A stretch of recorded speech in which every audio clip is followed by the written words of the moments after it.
Shalom saudaraku yang dikasih oleh Tuhan, berjumpa kembali dengan saya di channel ini. Terima kasih telah mendukung perkembangan channel ini dengan cara subscribe, memberikan like, sehingga video di channel ini direkomendasikan oleh YouTube untuk menjangkau banyak orang. Tentu teman-teman boleh memberikan komentar yang cerdas, sopan, yang menghormati orang lain. Dan saya meminta kepada teman-teman untuk terus mendukung saya dengan cara men-share video dari channel ini di berbagai media teman-teman, sehingga ada banyak orang yang mengetahui informasi dan kebenaran yang disampaikan melalui channel ini, dan ada banyak orang yang akhirnya dimerdekakan dari dosa oleh kebenaran dalam Kristus Yesus.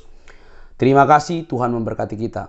Saudaraku yang dikasih oleh Tuhan, firman Tuhan dengan jelas berkata bahwa kita harus memberi pertanggungan jawab terhadap orang-orang yang menyalahpahami keyakinan kita, agama kita, kepercayaan kita terhadap Tuhan Yesus.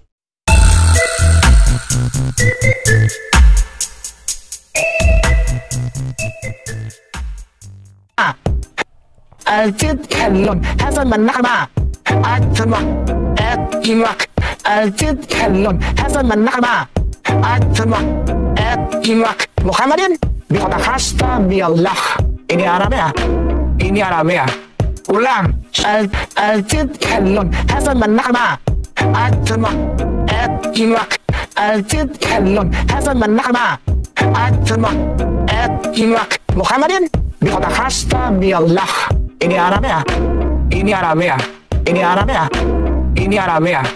ulang تتكلم هذا من نعمة أتبع أتبعك محمد بيتخصص بالله ini Arabia. Shalom sahabat IKIM sekalian, apa kabar? Saya Heri, berdoa terus untuk Anda. Saudara, hari-hari ini viral anak muda dan saya kaget, baru 19 tahun, Elia Meron, dan mendapatkan tanggapan-tanggapan yang luar biasa. Salah satunya adalah Deddy Kobusi.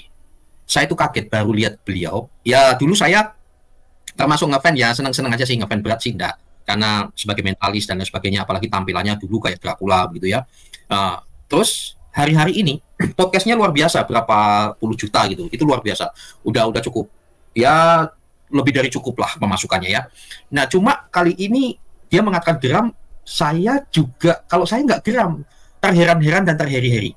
Ternyata dia ini bukan orang kampungan loh saudara. Mari kita lihat latar belakang pendidikannya dia. Hebat saudara. Tak cek di sini saudara, Deddy Kobusi. Lihat saudara, di sini. Kaget saya. Pintar dia. Ya bahasa Inggrisnya jago, cuma ternyata dia mendapatkan penghargaan ya, disebut sebagai Letnan Kolonel. Wah gitu ya, sebentar sabar. Letnan Kolonel. Duh dahsyat deh. Nah, Letnan Kolonel Diodatus Andreas Dede Cahyadi Sunjoyo, SC Sarjana Psikologi, Magister C itu psikologi saudara, dan PhD Filosofi Doktor, lulusan luar nih. Yang dikenal secara profesional sebagai Deddy Kobusi adalah seorang YouTuber, presenter, mentalis, dan aktor dari Indonesia. Ia adalah penerima Merlin Award untuk mentalis terbaik di dunia 2 kali berturut-turut. Wih, luar biasa ya. 72, baru 42 tahun, lebih muda nih, Jakarta. Luar biasa. Kaget saya. Kalau dilihat dari kepalanya itu, mestinya otaknya pintar ya. Otaknya kuat, tapi tidak sekokoh ototnya ternyata otaknya dia. Nah, dia saat ini sedang geram dengan Elia Meron, anak muda usia 19 tahun, saudara. Bikin dia geram. Ini, di sini, ini, coba tak cek ya. Kok sampai bilang, oh dia, kalian berdua mabuk lem ya? Ini penistaan agama dan bangsa. Kalian dengar omongan saya, dan saya wajib bicara. Oke, Deddy, saya juga wajib menjawab. Karena otakmu tidak sekekar otakmu. Deddy Kobusi tanggapi Elia Meron yang dituding menista. Mari kita buka. Jadi Deddy, saat ini, untuk kamu mualaf, kamu Katolik ya, kamu mempermalukan sekali Katolik sebetulnya. Tapi udahlah, kita nggak bahas itu. Saya bahas yang sekarang ya. Saat ini, ngaca. Ya, ngaca. Saat ini, you tak kasih kaca ya. Dan kau PhD itu saudara ngomongnya nggak kayak kadrun. Tahu kadrun nggak, Deddy? Kamu kadrun. Kadrun itu bukan kadal gurun. Bahasa Arab itu apa ya? Siapa itu? Orang Islam sendiri mengatakan kadrun itu bahasa Arab kadrun atau apa? Istilahnya pokoknya kotor lah gitu. Ya, semacam itu otakmu. Nah, sekarang kamu geram. Kita cek. Edi Cahyadi geram terhadap konten Elia Meron yang dituding menista agama. Nih, you kan sudah terkenal ya, 21 juta lebih kalau nggak salah ya, atau berapa juta gitu ininya, subscribernya. Sekali ngomong, wah, sekian ratus ribu lah paling tidak yang nonton ya. Tapi saudara-saudaraku, orang begini juga harus diluruskan, ya, harus diluruskan otaknya, kepalanya ini. Diduga mengandung unsur penistaan agama. Elia Meren Hathaway belakang ini menjadi perbincangan publik. Mari kita bahas, saudara, pelan-pelan. Bapak bahkan karena beberapa kontennya Elia Meren dinilai sebagai pemecah belah bangsa Indonesia membanding-bandingkan. Oke, sabar aja ya, saya rasanya udah menguap. Ya, suami berapa kali sih Dedi gagal pernikahannya? Nih, mengaku kesal dengan konten-konten milik Elia cenderung membandingkan satu agama dengan yang lain, seolah-olah memecahkan bangsa. Kamu kesal karena kamu bodoh, Dedi. Kamu tuh nggak ngerti, bukan ranah kamu membahas soal ini ya. Kamu jangan dimanfaatkan loh. Jangan-jangan kamu dimanfaatkan nih untuk ngomong karena kamu kan viral, apa namanya, influencer ya. Ada Elia Meren, ini saya gatel soal ini karena Anda keluar-keluar soal agama. Kalau saya geleng-geleng kepala, saudara. Jadi kamu PhD loh, bukan ranah kamu. Kamu ngomong sesuatu yang tidak kamu ketahui. Persis Donditan yang mengakui bahwa Islam satu-satunya agama yang tidak pernah melihat Tuhannya, tapi ngomong tentang Tuhan. Tadi malam kita bahas jadi, ya. Nah, yang jadi masalah adalah ketika Anda membawa Alkitab satu agama dalam pembahasan tersebut, kemudian membanding-bandingkan Alkitab tersebut dengan agama lain. Di sini masalahnya. Masalahnya, kamu kemana aja, jadi. Kamu nggak tahu ranah dunia apologetika. Buka matamu, bung bata. Nanti akan saya buktikan kamu ya, PhD-mu tuh, wah, memalukan sekali. Jadi Kobusi mengibaratkan Elia Meren menerobos masuk ke kamar orang lain hanya untuk menjelek-jelekan dan membanding-bandingkan. Mari siapa yang masuk ke kamar orang, bahkan siapa yang masuk ke rumah orang lalu ngerampok rumah itu, jadi, ya, saya akan membuktikan siapa perampok rumah orang. Oke, sabar jadi ya, sabar. Saya yang harus sabar. Ada lagi, mana ya? Oke, sekarang kita dengar Deddy Kobusi. Siapa yang masuk kamar orang? Ini saya gatal kalau ini, ya. Anda masuk ke kamar orang lain dan Anda keluar-keluar seakan-akan kamar orang lain tersebut lebih jelek dibandingkan kamar Anda. Saya aja nggak berani nih, karena ini very sensitive. 25 Desember adalah hari lahirnya setan yang namanya Saul. Dia jadi Tuhan. Boleh nggak saya bilang bahwa kitabnya orang Kristen ini yang separuh tuh nyolong dari sini? Nyolong. Saduran gitu. Jadi saya bilang ini kitab Spanyol gitu. Separuh nyolong gitu. Mau salah mau benar ini, orang Kristen tetap masuk neraka, orang Islam tetap masuk surga. Meskipun kita tahu Taurat itu sudah dipalsukan, meskipun kita tahu kitab Bible, kitab Injil sudah dipalsukan. Deddy Kobusi, di malam mulutmu. Hari ini kita akan membahas, saudara, Deddy Kobusi sebaiknya no comment yang tak ngerti. Jangan ketularan picik. Ya, kau let call kayak PhD kayak MC kayak, ternyata otakmu tidak sekekar ototmu. Oke? Lagi. Kau percaya Haikal Hasan? Semua orang juga tahu bahwa pertama kali Yesus diangkat dari Tuhan tahun 325. Tidak ada yang mengangkat Yesus itu Tuhan, tidak ada. Baca itu. Nah, saudara, ingat, kamu bersama Haikal Hasan di podcastmu yang jutaan orang nonton, ya, membahas dan dia mengatakan semua orang udah tahu, semua orang itu siapa? Semua orang itu siapa? Yang tahu bahwa Yesus itu dilantik jadi Tuhan. Itu fitnah. Dedi, kamu memalukan sekali. Belajar lagi, Dedi. Ya, jangan sampai mempermalukan kedokteranmu. Saya akan ulang-ulang itu karena kamu mewakili ya. Intelijensimu itu mewakili apa yang kamu sudah sandang, entah kamu pakai atau tidak pakai. Tapi yang jelas kan sudah ada tuh di situ ya. Oke. Tak tunjukkan, Dedi. Sekarang saya membuktikan siapa yang masuk ranah orang. Kamu belajar sejarah sedikit aja, tak ajarkan cara saya mengajar kepada anak SMP aja. Karena saya ragu-ragu akademisimu. Karena Anda sudah masuk, tidak sadar, bukan kami yang masuk kamar orang, bukan Elia Meren yang termasuk kami. Tetapi kamu nggak sadar masuk bahkan ngerampok loh. Serius. Saya tunjukkan ya, saya kasih ini dulu. Sebentar.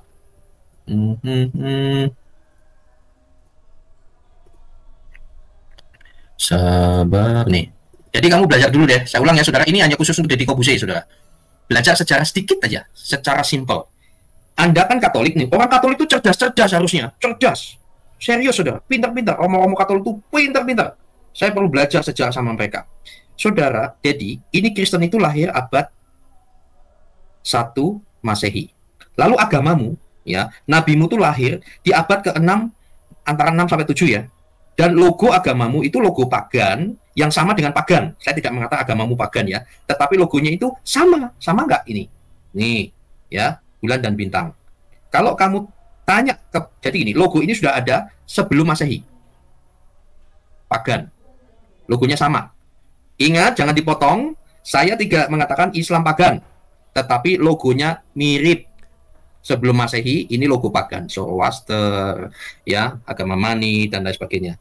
Nah, ujuk-ujuk kupluk-kupluk, agamamu itu muncul kurang lebih abad ke-6 sampai ke-7. Lalu mengatakan menyempurnakan di sini. Oke, mengaku-ngaku menyempurnakan. Jadi, kamu nggak ngerti sama sekali nggak ngerti. Ya, lalu kalian semua termasuk Profesor Mumenahame Ali mengatakan kami mencuri istilah-istilah termasuk Doditan. Tahu nggak, Dedi? Abad pertama, lalu abad antara kedua dan seterusnya itu, ini daerah Arab. Oke, Arab. Itu Kristen itu udah masuk di sini. Bersamaan dengan bidat-bidat juga. Oke, dan di abad-abad ini, Kristen itu udah fix, Alkitabnya udah fix. Nah, Haikal Hasan itu orang geblek sedunia. Geblek sedunia, sangat geblek. Dan sama Irini Handono dan seterusnya. Semua orang Islam sepakat mengatakan Yesus dilantik jadi Tuhan di Konsili Nicea 325. Dilantik jadi Tuhan. Ini adalah fitnah. Sekarang tanya sama Hasan, Haikal Hasan, mana notulennya? Isinya apa? Belajar lagi deh. Lawang itu sebuah kesepakatan untuk menolak bidat, maka dari demi nama Bapa, Putra dan Roh Kudus, pengakuan iman rasuli itu bukan melantik Yesus jadi Tuhan, tapi semacam komitmen bahwa kalau yang Allah Tritunggal yang benar itu, maka begini cirinya. Yang di luar itu bukan. Nah, maka dari itu Dr. Haidar Bagir AM mengatakan, Dedi, kamu tuh ngerti. Dia mengatakan Trinitas itu tidak syirik dan lain sebagainya. Karena yang dikatakan di Al-Quranmu itu adalah kecaman terhadap bidat-bidat yang di sini, Oke, selanjutnya di abad-abad ini, ketika sebelum Islam lahir, orang Kristen Arab itu sudah menggunakan kata Allah, Nabi, Injil, itu udah biasa, ya, Rasul, apalagi, ya, Roh Kudus, tapi bisa jadi Rohul Kudus dan lain-lain. Oke, perhatikan Dedi, Pak PhD. Deddy Kobuse PhD, perhatikan. Ini di mana? Sebelum Islam lahir. Lalu saat ini Haikal Hasan, termasuk semua ya, semua Muslim sekarang, tak sebut pro-Islam. Itu mengatakan, kembalikan nama Allah kami, kamu mencuri. Sebagai seorang akademisi, otaknya gimana? Kamu ngomong apa kepada mereka-mereka yang mengatakan kami mencuri kata-kata ini? Suruh kembalikan. Kenapa jadi Allah SWT, Tuhanmu, Deddy? Kenapa? Kata Allah ini sama dengan Tuhan. Saya pakai bahasa sederhana ya. Saya mengajar untuk anak SMP, tapi khusus untuk Deddy. Karena Anda soal agama, kamu mesti belajar lagi. Ya, Tuhan. Itu sama padahal. Itu generic name namanya. Nah, ketika Muhammad hadir, menciptakan Islam, maka kata Allah untuk membedakan di plus SWT. Itu Deddy. Makanya apa yang kami kembalikan? Kami adalah menyebut nama Tuhan secara umum, bukan Allah SWT ini. Bukan. Nah, sekarang saya kasih tahu, kekristenan itu bergerak konsisten dari awal. Konsisten, pengajarannya konsisten. Matius 22 ayat 37 sampai 34. Lalu di sini mau dipotong, palsu, Isa jadi Yesus, Abraham jadi Ibrahim, semuanya dirubah-rubah. Salomo menjadi Sulaiman dan seterusnya. Oke? Sampai sekarang, sampai 2023 ini. Bahkan almarhum Agustan, maaf dengan tidak mengurangi rasa hormat, ya udah almarhum. Bayangkan Deddy, dia mengatakan, ingat ya, kami abad keberapa? Ya, abad pertama. Lalu perjalanan kami konsisten kan? Di sini dia mengatakan, oten ini ya, tisu toilet, mengganggu kami sejak 2000 tahun yang lalu. Nah, gimana? Kamu ngomong apa? Padahal kalian lahir abad ini, 1400 tahun yang lalu, kurang lebih. Nah, sekarang, Anda dengan lengan kekarmu, gaya preman, Elia Meon, gatel saya, masuk kamar orang dan lain sebagainya. Memalukan sekali. Kita dengar lagi. Dan semua orang juga tahu bahwa pertama kali Yesus diangkat dari Tuhan tahun 300. Semua orang itu siapa? Hanya orang Islam, hanya Muslim. Ya saudara, dan sekarang ini baru seorang akademisi murni. 25. Tidak ada yang mengangkat Yesus itu Tuhan, tidak ada. Baca itu tulisannya Polikarpus, itu muridnya Rasul Yohanes langsung. Ketika dia mati dalam pembakaran, dia memuja Allah Tritunggal. Kepadamu Bapa Surgawi, dengan imam besar surgawi, yaitu putramu terkasih, Yesus Tuhan kami, dan Roh Kudus, kemuliaan bagimu sekarang dan selama-lamanya. Dia mati dalam kesahitannya. Dan itu terjadi tahun 156 Masehi. Dan sebelum itu di Alkitab memang sudah ada. Anda masuk ke kamar orang lain, dan Anda koar-koar, seakan-akan kamar orang lain tersebut lebih jelek dibandingkan kamar Anda. Saya aja nggak berani nih ngomongin apa yang Anda omongin. Ngulangnya aja saya nggak berani. Karena ini... Ya, gitu. Ya, kamu tidak berani bukan karena kamu menghargai. Karena kamu nggak ngerti, lebih baik jangan. Nah, kali ini juga, Dedi, kamu lebih baik diem dah. Jangan, kamu akan malu loh. Kamu diajar oleh orang yang salah. Ketika kamu Katolik, kamu tuh Katolik dangkal. Betul nggak? Katolik dangkal. Hari ini saya bahas ya, Deddy Corbuzier sebaiknya no comment yang tak ngerti. Jangan ketularan picik. Kamu picik. Orang picik itu orang yang ya tidak tajam lah. Nah sekarang saudara ya, perhatikan ini. Ini saya gatal kalau ini. Ya. Anda masuk ke kamar orang lain, dan Anda koar-koar, seakan-akan kamar orang lain tersebut lebih jelek dibandingkan kamar Anda. Saya aja nggak berani nih. Karena ini very sensitive. 25 Desember adalah hari lahirnya setan yang namanya Saul. Dia jadi Tuhan. Boleh nggak saya bilang bahwa kitabnya orang Kristen ini yang separuh tuh nyolong dari sini? Nyolong. Saduran gitu. Jadi saya bilang ini kitab Spanyol gitu. Separuh nyolong gitu. Mau salah mau benar ini, orang Kristen tetap masuk neraka, orang Islam tetap masuk surga. Meskipun kita tahu Taurat itu sudah dipalsukan, meskipun kita tahu kitab Bible, kitab Injil sudah dipalsukan. Jadi, perhatikan nih ya. Termasuk ini profesormu ya. Kitab suci, saudaraku tersayang, Kristen dan Katolik, di dalam kitab 1 Petrus. Jika engkau ingin merdeka, maka engkau menjadi hamba Allah. Tapi yang masalah itu di Indonesia, yang kurang ajar itu, saya harus ngomong terus terang, yang kurang ajar itu orang-orang Kristen. Nama Allah dicuri, nama istilah Nabi dicuri, istilah kitab dicuri, istilah zakat dicuri, tapi diselewengkan maknanya semua. Yang paling sentral istilah Allah dicuri, tapi maknanya diubah. Itu sama Ustadz Menahem Ali ku sayang. Nah, pacarnya nih diduga. Ya, kalau begitu sama Ustadz Menahem Ali. Cintaku. Barakallah. Menjijikkan sekali. Oke. Nah, sekarang terakhir dari saya, sebelum kita ngobrol-ngobrol sama rekan-rekan. Nih, lihat. Deddy Corbuzier, belajarlah dengan benar. Ingat, saudara, Deddy, ya. Ingat, sebelum Islam lahir, kekristenan sudah masuk dunia Arab dan menggunakan kalimat-kalimat yang katanya kalian curi. Oke? Lalu kalian hadir abad ke-6 ke-7, lalu disitulah kalian mengatakan menyempurnakan Alkitab, tetapi malah mengamburadulkan. Yesus jadi Isa, tidak diserupakan Sulaiman, Zulkarnain, semuanya dongeng, dan lain sebagainya. Nah, pertanyaan saya, jadi saya mau mengarahkan supaya kamu tuh jangan sampai seperti yang lain. Maling teriak maling gitu, ya. Kamu mesti tahu deh, bahwa sekarang duniamu, antikris kan anti Yesus, Tuhan. Sudah tidak bisa menggunakan data dan fakta sejarah. Yang bisa dilakukan adalah kleimonologia, dusta, dan rai gedek muka tembok. Sampai profesor aja mengatakan kami mencuri ya. Kami buktikan siapa yang merampok, bukan hanya maling. Oke. Pertanyaan, tadi udah saya jelaskan tentang timeline-nya. Ini untuk anak SMP, tetapi khusus untuk Deddy supaya paham. Karena masih dangkal, sangat dangkal sekali. Data fakta sejarah di tempatmu sudah nggak bisa lagi. Haikal aja penipu kok dia. Nggak percaya. Itu tadi 325. Dan lagi lucu. Bayangkan ini. Katakan kepada Haikal, dia penyesat orang Islam dengan berita yang sangat menipu tentang kekristenan. Enggak level gitu loh. Kamu dari mana? Enggak ada, jawab dulu. Enggak level. Jawab dulu pertanyaannya. Iya. Santai. Dia bilang Israel itu Islam. Iya dong. Itu dari sejarah Israel itu yang Islam itu dari pertamanya siapa jadinya? Teman-teman. Ini nanya. Ini lucu. Pertanyaannya lucu. Yang kalian semua tahu dia nanya coba. Lucu banget. Ulangi. Kan tadi katanya Bapak Haikal, Israel itu Islam. Ya. Nah, saya mau bertanya, yang Islam pertama di kronologinya Israel itu siapa? Nabi Daud dan Nabi Sulaiman bersujud kepada Allah. Mau Al-Qur'annya surat An-Naml, mau Injilnya Joshua 5 ayat 18. Injil kok Yosua? Kitab Yosua. Terjun di bidang peperangan itu, saudara. Gunakan segala senjatamu saat ini. Itu umat Rasulullah di akhir zaman. Takbir. Perintahkan kepada semua umatmu. Perintahkan kepada semua anggota pengajianmu. Setiap orang harus punya akun. Dan minimal akun itu 10 untuk menyerang semua orang-orang yang menyerang. Dia merasa diserang. Sekarang dia dikasih tahu ya. Dia ini orang, aduh, memalukan sekali ya. Injil Yosua. Yosua bukan Injil. Yosua 5 ayat 18. Yosua 5 ayat 18. Nggak ada. Yosua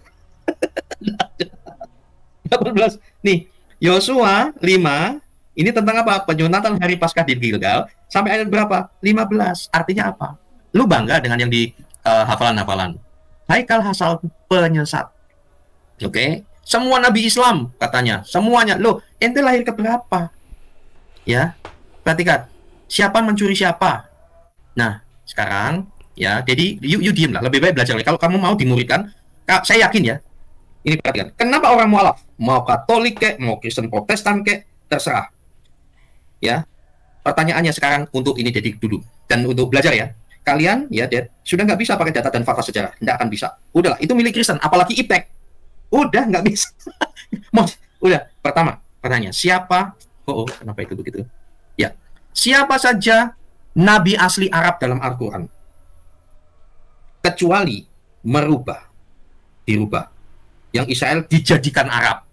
Tetapi kalau mau jujur, kronologinya, etimologinya, sejarahnya, siapa saja nabi asli Arab dalam Al-Quran? Lalu yang kedua, jika para nabi dan berbagai cerita Al-Quran disortir asal muasalnya, tertinggal apa? Oke? Kamu nggak tahu? Cek ya. Ketik.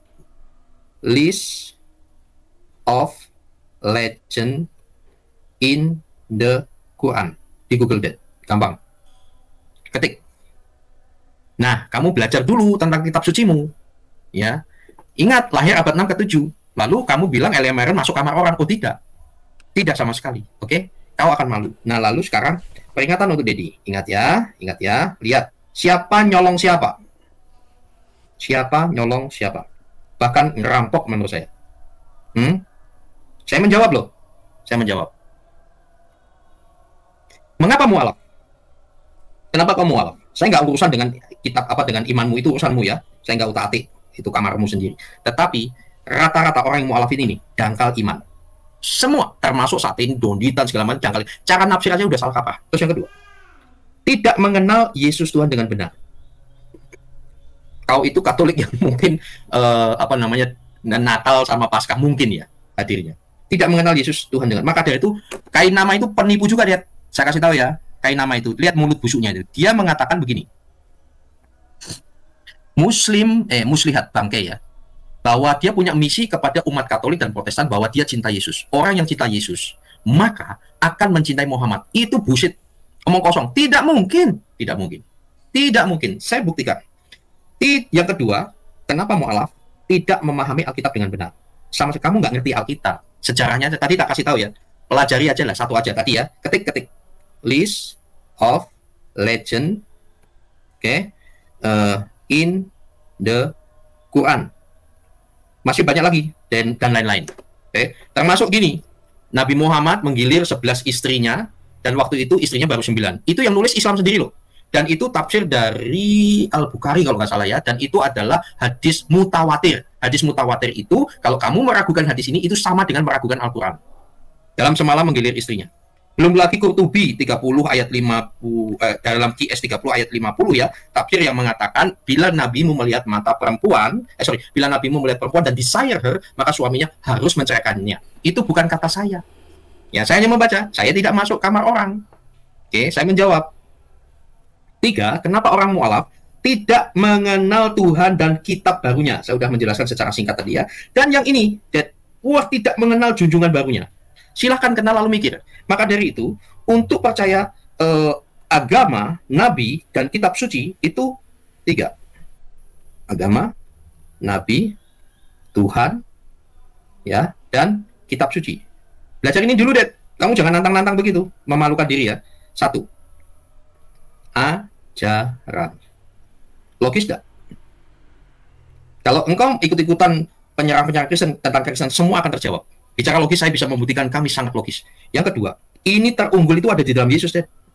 Yang unggul, sangat unggul adalah teladan. Jangankan dengan Yesus, jangankan dengan Rasul Paulus, dengan Yudas saja, bicara tentang akhlak. Ya, dengan Yudas ya, yang mengkhianati Yesus, dia lebih unggul loh. Benar. Dia lebih unggul. Lalu, yang ketiga, output 1 dan 2. Ini. Outputnya seperti itu. Jadi, Dad, Anda orang terpelajar, Anda orang akademisi, dorongan saya adalah, ingat, dunia informasi hanya sejauh jempol.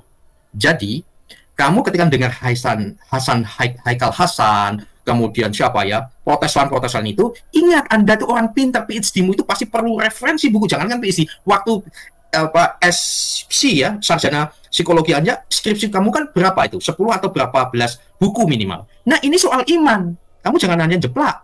Ingat, otakmu harus kekar ototmu. Kalau nggak, kamu dipermalukan sama anak muda yang namanya Elia Meren.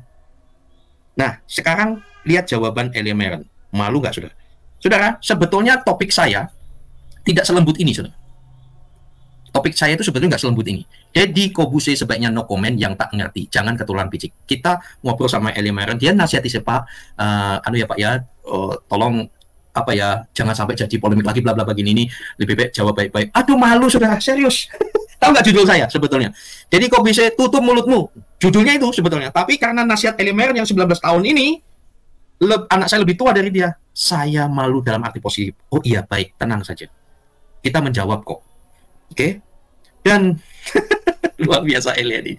Dia ngobrol dengan saya, bahasanya, tutur katanya, waduh, saya harus belajar, saya diubahkan oleh dia. Serius, sudah. Nah, sekarang, apa tanggapannya Elia Meren dalam hal ini? Penutup dari saya. Sangat bijaksana anak muda ini, sangat bijaksana. Saya tanya, Elia, kenapa kok ini ngomong begini? Oh, itu Pak, iya, nggak apa-apa. Terus dia nasihati saya, ngobrol-ngobrol lah. Terus ini jawabannya. Adalah apologetik.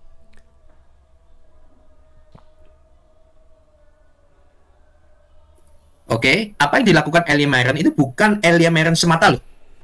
Jadi bukan matamu lebar-lebar. Semua kami para YouTuber Kristen itu melakukan hal yang sama. Cuma, memang anak ini sedang dipakai juga viral. Anda bodoh, ya. Muslim-muslim yang memviralkan dia, menyerang dia, puji Tuhan, malah semakin dikenal. Orang Islam saya yakin banyak yang cerdas. Siapa Elia Meren? Apa yang dikatakan? Kalau yang cerdas, dia akan malu sekali. Dia bukan masuk ke kamar orang, sedang berapologetika. Kita dengarkan. Saya sudah minta izin sama dia tadi ya, dan hari ini beliau ada halangan ya untuk hadir, tapi tidak masalah. Iya, tentu saja. Jadi yang kita lakukan adalah apologetika. Jadi apologetika adalah bagaimana kita bagaimana kita mempertanggungjawabkan dan mempertahankan ajaran yang kita anut daripada serangan-serangan dan tuduhan-tuduhan yang dilontarkan. Bukan memasuki kamar orang lain, itu berbeda hal. Ya, kenapa kita kadang harus melakukan comparing? Semata-mata apologetika itu untuk menunjukkan bahwa penuduh dan yang dituduh itu berbeda, sehingga tidak ada pemaksaan. Maka kita penting mengetahui ajaran dan juga pemahaman teman-teman kita yang lain. Nah, jadi comparing ini yang kita lakukan agar apa? Agar menunjukkan bahwa kita ini berbeda. Jadi ada penekanan perbedaan di sini, dan itulah pertanggungjawaban kita. Kita meyakini bahwa masing-masing dari antara kita itu punya historinya tersendiri, punya sejarahnya sendiri, punya teologinya sendiri. Dan kalau saling dipaksakan, maka kita berhak untuk berapologetika. Makanya yang kita tekankan dengan adanya komparasi itu adalah menunjukkan kita ini berbeda. Sehingga dengan perbedaan itu tidak timbul lagi saling tuduh-menuduh yang satu dengan yang lain. Dan itu dilakukan dengan cara apologetika. Mungkin banyak yang salah memahami apologetika ini, tetapi apologetika ini adalah tujuan yang sangat baik. Bagaimana kita mempertahankan ajaran dari pihak kita, dan bagaimana kita menjawab kekeliruan dari orang lain yang sering menuduhkan iman kita. Dan siapapun boleh berapologetika. Jadi tidak memasuki kamar orang lain, tidak membahas yang lain, cuma kita melakukan komparasi agar menunjukkan bahwa kita itu berbeda, supaya tidak saling menyerang yang satu dengan yang lain. Begitu.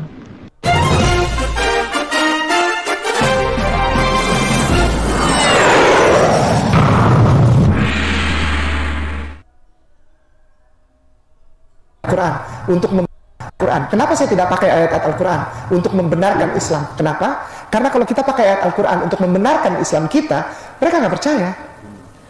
Pakai tulisan yang ada di buku kitab suci mereka untuk membenarkan kita. Itu lebih asik, saudara. Ayo sadar, kita ambil dong senjata untuk jadi milik kita dan memenangkan mereka. Insya Allah. Itu sama Ustadz Menachem Ali ku sayang. Ya, kalau begitu-begitu sama Ustadz Menachem Ali. Cintaku. Barakallah. Saya senang sama dia karena dia punya pikiran begitu. Saya senang sama dia karena dia punya pikiran begitu. Oke, Tuhan memberkati.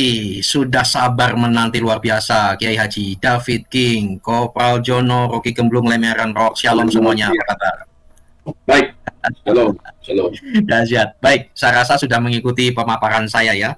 Saya ingin supaya itu fokus dan jadi belajar lagi lah untuk itu. Shalom semuanya. Pak King David, apa tanggapan Anda? Ya, melihat video dari Mr. Dedi, si botak ini, dan juga paparan dari Pak Heri Jenderal Ikim, saya bisa menyimpulkan bahwa seorang Dedi yang berpendidikan katanya, PhD, ini sudah tinggi pendidikan ini, tetapi menanggapi video daripada seorang yang masih muda, baru umur 19 tahun, Elia Myron ini, dia menanggapinya dengan tidak proporsional. Jadi Dedi ini harus belajar lagi. Anda katanya orang berpendidikan, ya punya viewer yang banyak, dan dikagumi oleh banyak orang. Tapi sayangnya kalau berbicara tentang agama, tiba-tiba Anda menjadi orang yang sangat bodoh dan tolol menurut saya. Anda tidak cerdas sama sekali, Dedi. Perlu saya dan kawan-kawan mengajar Anda untuk bidang agama ya. Kenapa?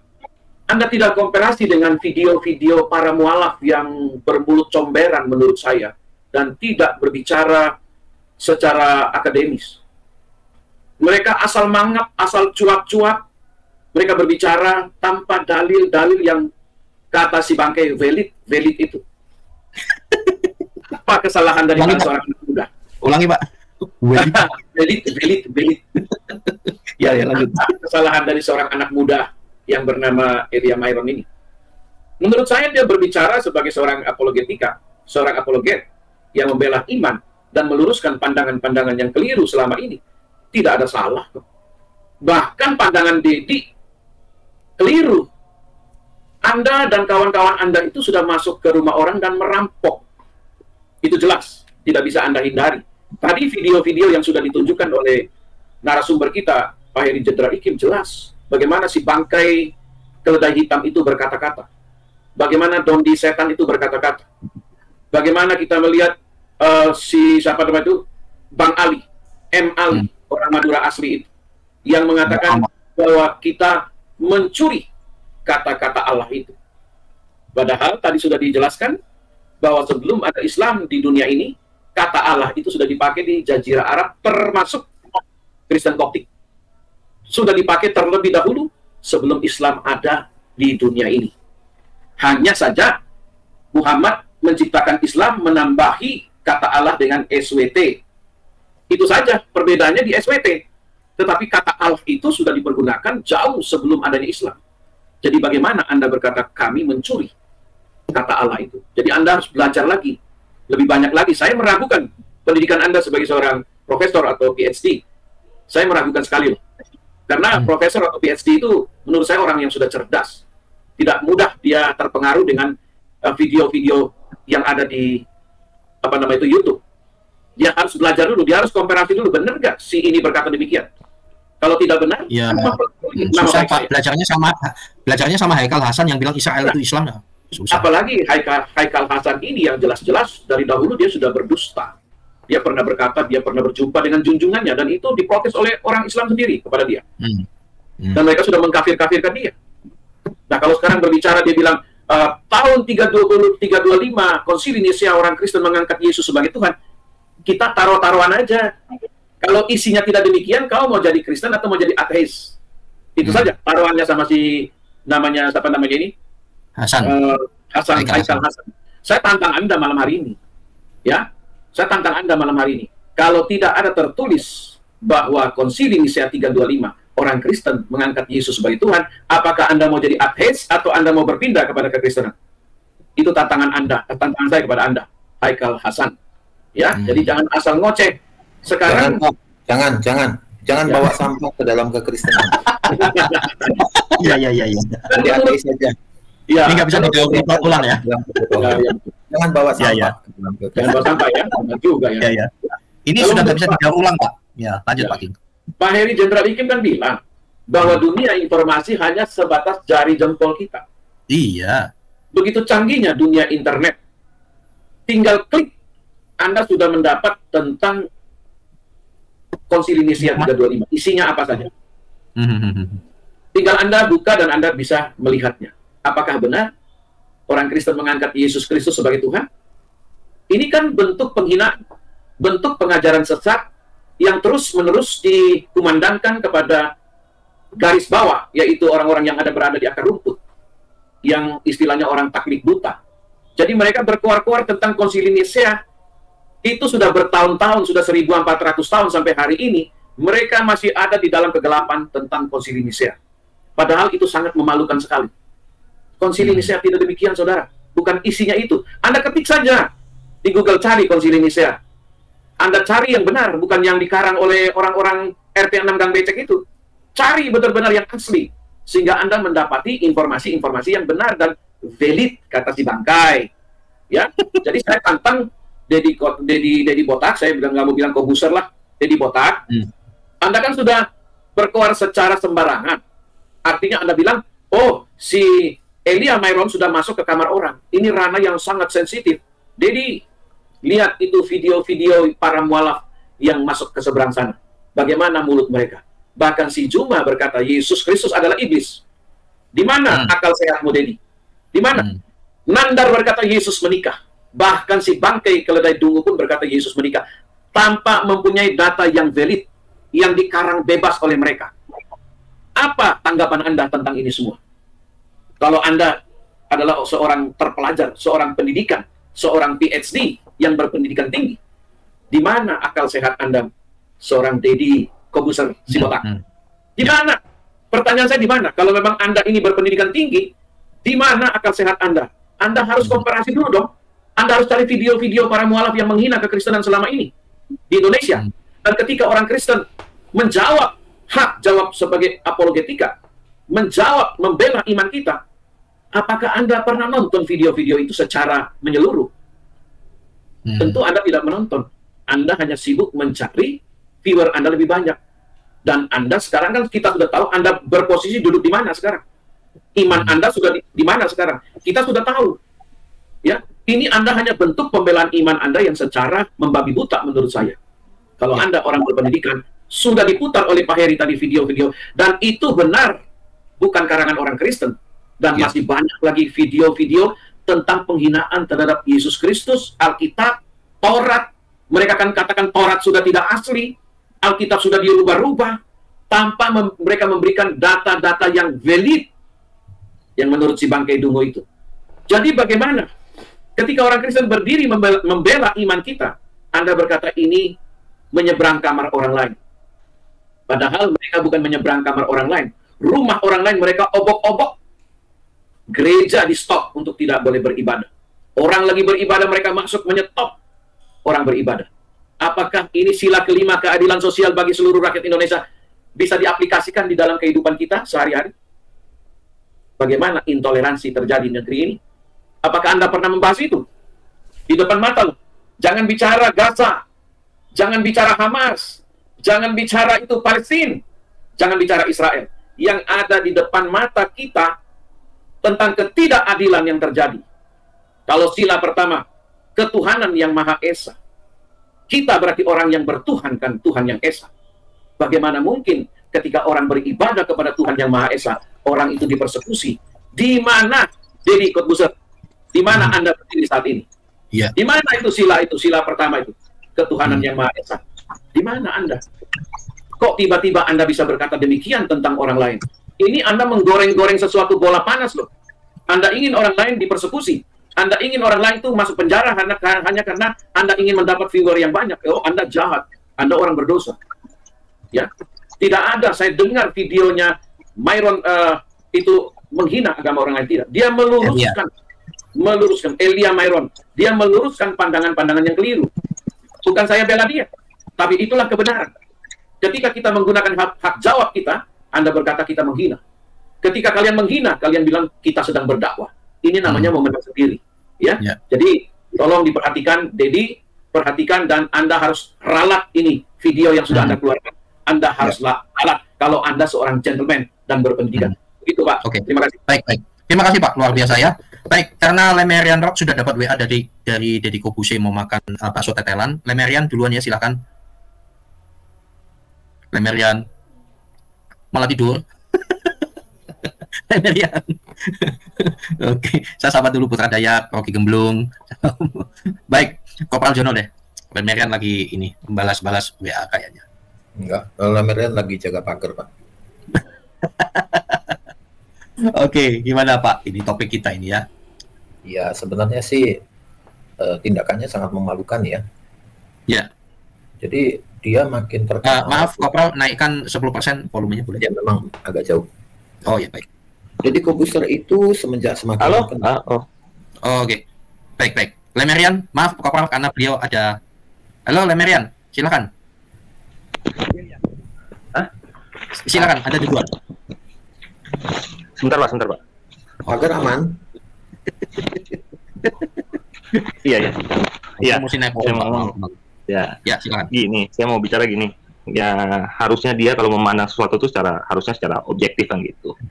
Lagian dia selama ini kan dikenal sebagai publik yang dibilang smart people lah gitu istilahnya. Nah, harusnya dia melihat apakah di pihak sana juga melakukan hal yang sama, kan gitu. Kan soalnya apa yang dilakukan oleh para apologet selama ini kan hanya sebuah respon, bukan ujuk-ujuk kita ngebahas ajaran orang, kan gitu. Jadi apologet itu hanya merespon, karena ada pengikut lain yang memintir ayat-ayat ajaran Kristen atau Alkitab. Nah, kalau dia mengatakan dia tersinggung, saya mau nanya ke dia, apakah tersinggung itu hanya untuk mayoritas? Sedangkan kita yang diobok-obok kitabnya tidak boleh tersinggung. Kan begitu. Ya, saya sih mau menyarankan ke Deddy Kobuser, harusnya dia juga melihat gitu video-video dari channelnya Donitan, si Kaing-Kaing. Ya mungkin nanti bisa dibuka juga sama Pak Ikim, bagaimana mereka merubah-rubah atau menafsirkan sesuka hatinya ayat-ayat Alkitab, kan gitu. Terus juga saya mau katakan kalau tentang video Haikal itu ya menurut saya video Haikal tadi itu udah menjelaskan yang dia mengatakan bahwa sudah diangkat tahun 325 itu udah suatu fitnah dan mengombok-ombok ajaran orang lain. Dan gitu. basi ya sebetulnya ya, basi ya sudah dijawab. Betul. Dan juga harusnya Deddy Kobuser boleh bertanya gitu kepada Gus Miftah yang sebagai gurunya gitu, karena kan istilah masuk kamar orang lain itu kan sebenarnya kan istilahnya dari Gus Miftah gitu. Apakah yang dilakukan Haikal itu udah memasuki kamar orang lain gitu. Jadi ya saya rasa sih harusnya memandang sesuatu itu harusnya secara objektif gitu. Jangan karena Anda berada di sana Anda seolah tidak melihat yang lain gitu, tidak melihat ini kenapa bisa ada kayak gini, karena kan ada namanya ada api pasti ada asap, pasti ada apinya kan gitu. Ya saya sih gitu aja sih Pak. Sama saya mau nanggapin tadi yang video pembukanya Pak, bagus juga tuh video pembukanya Pak, kayak anak TK lagi belajar baca gitu aja Pak.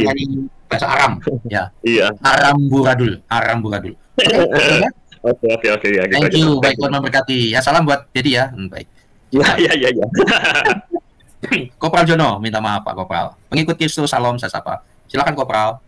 Ya.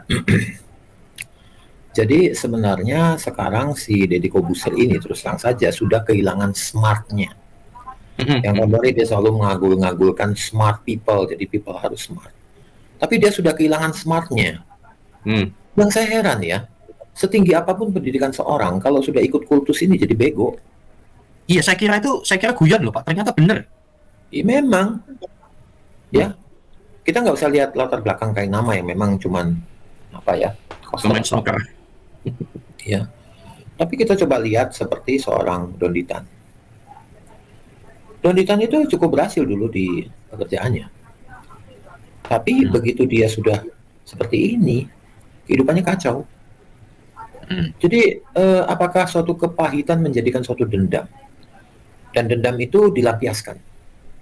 Padahal kita semua tahu kalau dia belajar ya kitab-kitab ajaran mereka. Pertanyaan saya nomor satu, di mana dalam kitab Al-Qur'annya itu mengatakan bahwa kitab orang Yahudi, orang Kristen itu, Injil, apa Taurat, Mazmur sudah dipalsukan? Di mana ayatnya? Selama ini kan cuma ngomong-ngomong tuh ustadz-ustadz itu. Di Al-Quran nggak ada ya Pak ya? Nggak ada. Yang ada itu ada satu ayat yang paling dekat itu adalah bahwa orang Yahudi itu memutar-mutar lidahnya dalam membaca Taurat. Cuman itu doang.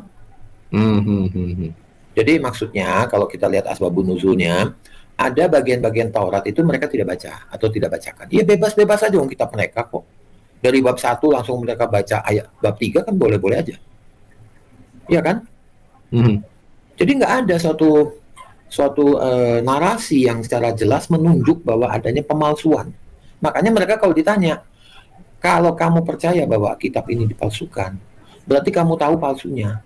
Otomatis kamu harus tahu aslinya sehingga kamu bisa membedakan. Nah sekarang mana aslinya mana? Gue juga ingin tahu aslinya. Saya juga ingin belajar. Injil, Taurat, Zabur, versi Islam itu isinya apa? Nggak ada juga di kitabnya. Jadi ya itu memang hanya omongan-omongan abad ke-11 Pak. Saya ngomong masalah pemalsuan dulu. Karena mereka kan selalu banyak yang menuduh seperti itu. Cerita ini berasal dari awal Ibnu Taymiyah. Ibnu Taymiyah itu ulama besar Pak. Nah, konteks settingan zaman waktu itu adalah zaman mulai Islam jatuh. Mulai Islam turun pamornya. Karena khalifah-khalifah yang berkuasa itu korupsi, hanya memupuk kekayaan, rakyatnya menderita. Dan akhirnya Yerusalem jatuh ke tangan perang salib. Dikuasai kembali oleh perang salib, oleh pasukan perang salib waktu itu. Karena kan Yerusalem diduduki lah istilahnya. Kemudian sampai-sampai namanya Masjid Kubah Emas yang asalnya itu berasal yang didirikan itu di atas Bait Suci, di atas bukan ruang Maha Kudus ya, ruang Kudus. Nah, kalau ruang Maha Kudus mereka coba bikin di situ, semua karyawannya atau tukang-tukangnya itu mati semua seketika. Itu sangat sakral. Sampai orang Yahudi pun juga nggak berani menginjakan kaki di tanah bekas reruntuhan ruang Maha Kudus. Itu sampai sekarang Pak, orang Yahudi nggak berani ke situ. Ya, tapi begitu ada orang Muslim waktu itu di Khalifah Marwan bin Malik, itu mati semua Pak. Sama halnya seperti gereja Palungan. Umar mau membangun gereja di atas atau istilahnya menghancurkan gereja Palungan, kemudian mau jadikan masjid. Itu semua tukangnya mati Pak, diulang sampai 3 kali. Sampai nggak ada yang berani kerja Pak. Ya kayak gini-gini kan Deddy Corbuzier nggak ngerti Pak. Nggak ngerti. Kalau arah ke Deddy Corbuzier gimana nih? Ini dari kisahnya dari sebelah sana, bukan kisah Kristen. Nah, si Ibnu Taymiyah ini dia menulis 3 buku, Pak. Dan isinya itu dia memang mau mengobarkan lagi semangat jihadiyah untuk mengatakan bahwa Yerusalem. Kenapa? Karena mereka percayakan Yerusalem itu pelatarannya itu adalah tempat parkir buruk, tempatnya si nabinya naik ke langit ke-7 lah, Siratal Muntaju. Ya itu cerita mereka. Walaupun tidak pernah ada suatu bukti apapun, bahkan nabinya tidur. Begitu. Oke, kita tinggalkan itu biarlah ceritanya mereka. Ya, cerita mereka. Ya, itu cerita mereka lah pokoknya.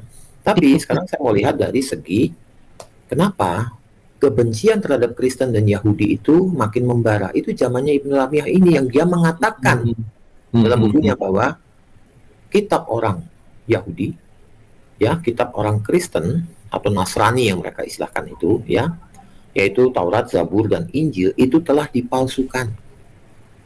Itu kata-kata dia. Dan dia ini adalah gurunya Mufassir Al-Qutubi. Ini gurunya, Pak. Dan itu abad ke-11, 12, 13 itu. Cerita itu makin membara dan hanya diamini saja umat-umatnya sekarang.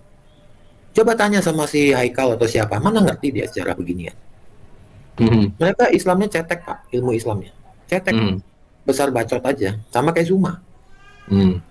Ya, jujur aja, pengetahuan Islam si Zuma atau si Haikal Hasan atau apalagi Donditan atau kainama itu hanya lebih pendek dari lemparan batu.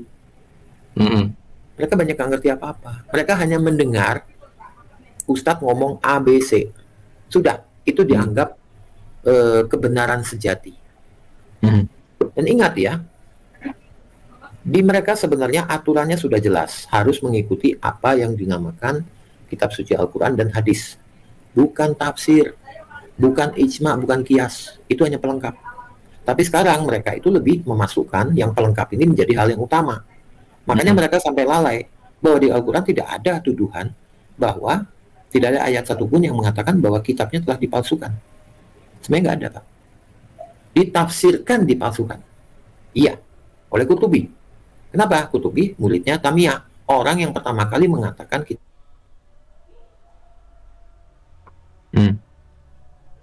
Halo, Kopral John, suaranya hilang. Halo, Kopral John. Oke, hilang suaranya. Baik, ke Rocky Gemblung, Shalom Pak Imadi Sania, Kurban Hok, mengikut Kristus Kicing, saya salam dulu. Kain Ama bin Atang, saya sapa dulu. Baik, Rocky Gemblung, silakan. Baik, salam. Singkat padat ya, banyak nih teman-teman kita. Rocky Gemblung. Break. Loh, kok nggak ada suaranya? Halo. Salam. Oke. Silakan Pak, singkat padat jelas. Apakah ada topik? Saya topiknya hanya mengulas si Gemblung ini aja, Pak. Jadi gini, saya tidak percaya orang ini, saya tidak mau nyebut nama dia. Orang ini dia atau apa enggak percaya. Dia sejak dari tukang sulap. Jadi ini cuma tukang sulap. Yang tidak punya pendidikan. Di mana-mana tukang sulap tidak punya pendidikan. Pernah nggak di dalam podcast dia berani tunjukkan ijazah-ijazahnya? Nggak berani. Model kepala undi-undi ini otaknya nggak ada. Saya nggak mau sebut nama. Makanya dia mampu menyulap dirinya jadi perwira polisi, perwira TNI tanpa pendidikan. Bergaya dia. Apalagi kalau latar belakang, mohon maaf, saya bukan rasis ya, saya nggak rasis. Dia ini kan keturunan double minority dulunya. Kemudian dia mualaf dan dia sekarang masuk dalam mayority. Orang-orang dari keturunan double minority kalau sudah masuk dalam kamarnya mayority, ya ginilah kelakuan mereka, mencoba menarasikan sesuatu yang kira-kira mendapat simpati dari RT 6. Apalagi sekarang ini si kepala undi-undi ini dia sedang dihujat oleh netizen Indonesia ketika dalam satu podcast dia mengatakan, nah ini namanya juga otak undi-undi, sesuai ilmu psikologi yang saya punyai, saya pastikan Jessica Kumala Wongso adalah psikopat. Dia kan dihujat. Dia masuk ke kamar lain ketika dia memframing bahwa dan jelas-jelas menuduh Jessica Wongso itu psikopat. Padahal dia bukan seorang psikolog, bukan psikiatri, bukan dokter forensik, bukan ahli wajah, bukan apa-apa. Dia hanya tukang sulap. Tetapi dia masuk kamar metodologi ilmu-ilmu yang lain. Sementara sekarang dia menuduh si Elia masuk kamar orang lain. Nah, model-model ende-ende inilah manusia-manusia culas model kayak gini yang dipelihara. Jadi sekarang polanya dia mencoba meraih simpati dari RT 6 gara-gara kasus Jessica. Followernya kan banyak hilang waktu itu, dan dia nggak berani lagi muncul di podcast nggak berani. Nah sekarang dia mencoba muncul dengan mengulik si Elia untuk meraih simpati RT 6. Motifnya hanya itu aja, dia pengen muncul lagi, ingin menyulap dirinya lagi. Ini hanya tukang sulap berkepala undi-undi, otaknya nggak ada. Makanya dia mencoba kepalanya dibikin undi. Jujur ya, undi-undi itu nggak berotak. Mohon maaf, saya bukan menghina ya. Namanya juga undi-undi. Dari tadi saya tidak mengatakan nama. Ya, tukang sulap banyak. Saya waktu kecil dulu sering nonton tukang sulap. Ternyata tukang sulap itu dari kampung-kampung dan pemainnya tidak ada sekolah. Karena apa? Hidup mereka ya cari uang untuk makan dengan cara bersulap, nggak sempat sekolah. Jadi tukang sulap nih Pak, mohon maaf lah, tukang sulap yang bisa menyulap dirinya menjadi perwira TNI dan gagah selalu bangga dengan melatih dua, ya. Kemudian diajak Prabowo melihat pesawat tempur Mirage yang baru dibeli, gayanya kayak, aduh, bapak saya aja kolonel, nggak kayak gitu gayanya. Dikawal-kawal model kayak gitu, keluar dari Mabes TNI, gayanya nggak ada. Letkol jujur aja di TNI itu nggak pernah punya gaya seperti itu. Letkol yang beneran loh ya, nggak ada yang bergaya kayak gitu, karena di TNI itu dididik untuk rendah hati, dididik untuk tidak asal jeplak mulutnya. Ini kan jelas dia mengatakan Jessica Wongso adalah psikopat. Kalau Jessica Wongso itu anak saya ini, Dek, si kepala onde-onde ini akan satu untuk pencemaran nama baik, tuntutan pidana perdata 1 triliun, bener. Mudah-mudahan orang tuanya Jessica dengar omongan saya, supaya orang tuanya Jessica atau Pak Otto atau pengacara Jessica menuntut si kepala onde-onde ini tuntutan pidana pencemaran nama baik dan ganti rugi perdata 1 triliun. Karena Jessica berarti dicap itu jelas loh, dia ngomong bahwa Jessica adalah psikopat sesuai dengan ilmu psikologi yang saya miliki. Sejak kapan dia psikologi? Sejak kapan dia mewawancarai Jessica? Sejak kapan? Dia sampai merasa dirinya kepala onde-onde gitu, lintas ilmu dikuasai. Orang dia hanya gaya gagah membanggakan ototnya. Orang yang coba gaya kayak gitu sebetulnya pengecut, Pak. Jujur. Dia hanya pamerkan ototnya seolah dia kekar, tapi sebenarnya mentalnya mental culun. Mental culun ini manusia ini. Kerjanya cuman lewat mulut doang nih, coba cari cuan ya lewat mulut. Tapi begitu ditantang sama orang beneran, lari dia ini. Hidup dia hanya memfitnah. Manusia seperti ini, mohon maaf. Jadi terima kasih Pak, selamat malam. Salam onde-onde. Kita sudah baca salam ya. Salam muah, salam kainama, salam muah, salam cintaku. Sekarang salam onde-onde. Salam semuanya. Ada Kopral Jono tadi sempat putus ya. Diganggu Iya, tadi tiba-tiba terputus, terpental. Oke, silakan diselesaikan Pak. Ya, jadi gini saya selesaikan aja. Memang tadi sampai pada Ibnu Taimiyah ya dan Qurtubi. Makanya kalau kita baca buku tafsirnya Qurtubi itu nyeleneh Pak dibanding tafsir-tafsir lain. Tafsirnya Tabari misalnya kita bandingkan untuk ayat qiyas yang sama itu bisa berbeda jauh Pak pengertiannya. Kalau Tabari lebih soft ya, lebih kembali ke Al-Qur'annya. Narasi Al-Qur'an. Tapi kalau si Qurtubi itu lebih kayak pemikiran liar. Dan dalam Qurtubi inilah mulai dia mengait-ngaitkan nabi-nabi Israelin ya, jadi maksudnya Israeliat ya, itu dia menekankan ke situ dan ini yang dipegang sama mereka. Itulah mulai timbul kenapa kok nabi-nabi Yahudi itu diarab-arabkan Pak, itu mulai jadi gencar gitu Pak.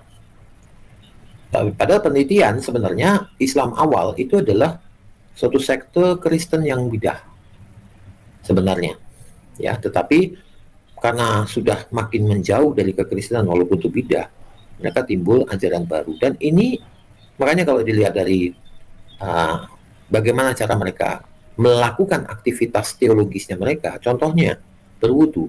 Berwudu itu asalnya dari kaum Sabi'in. Asalnya dari kaum Sabi'in. Kaum Saba namanya. Ya. Itu Waraka Naufal yang ngajarin.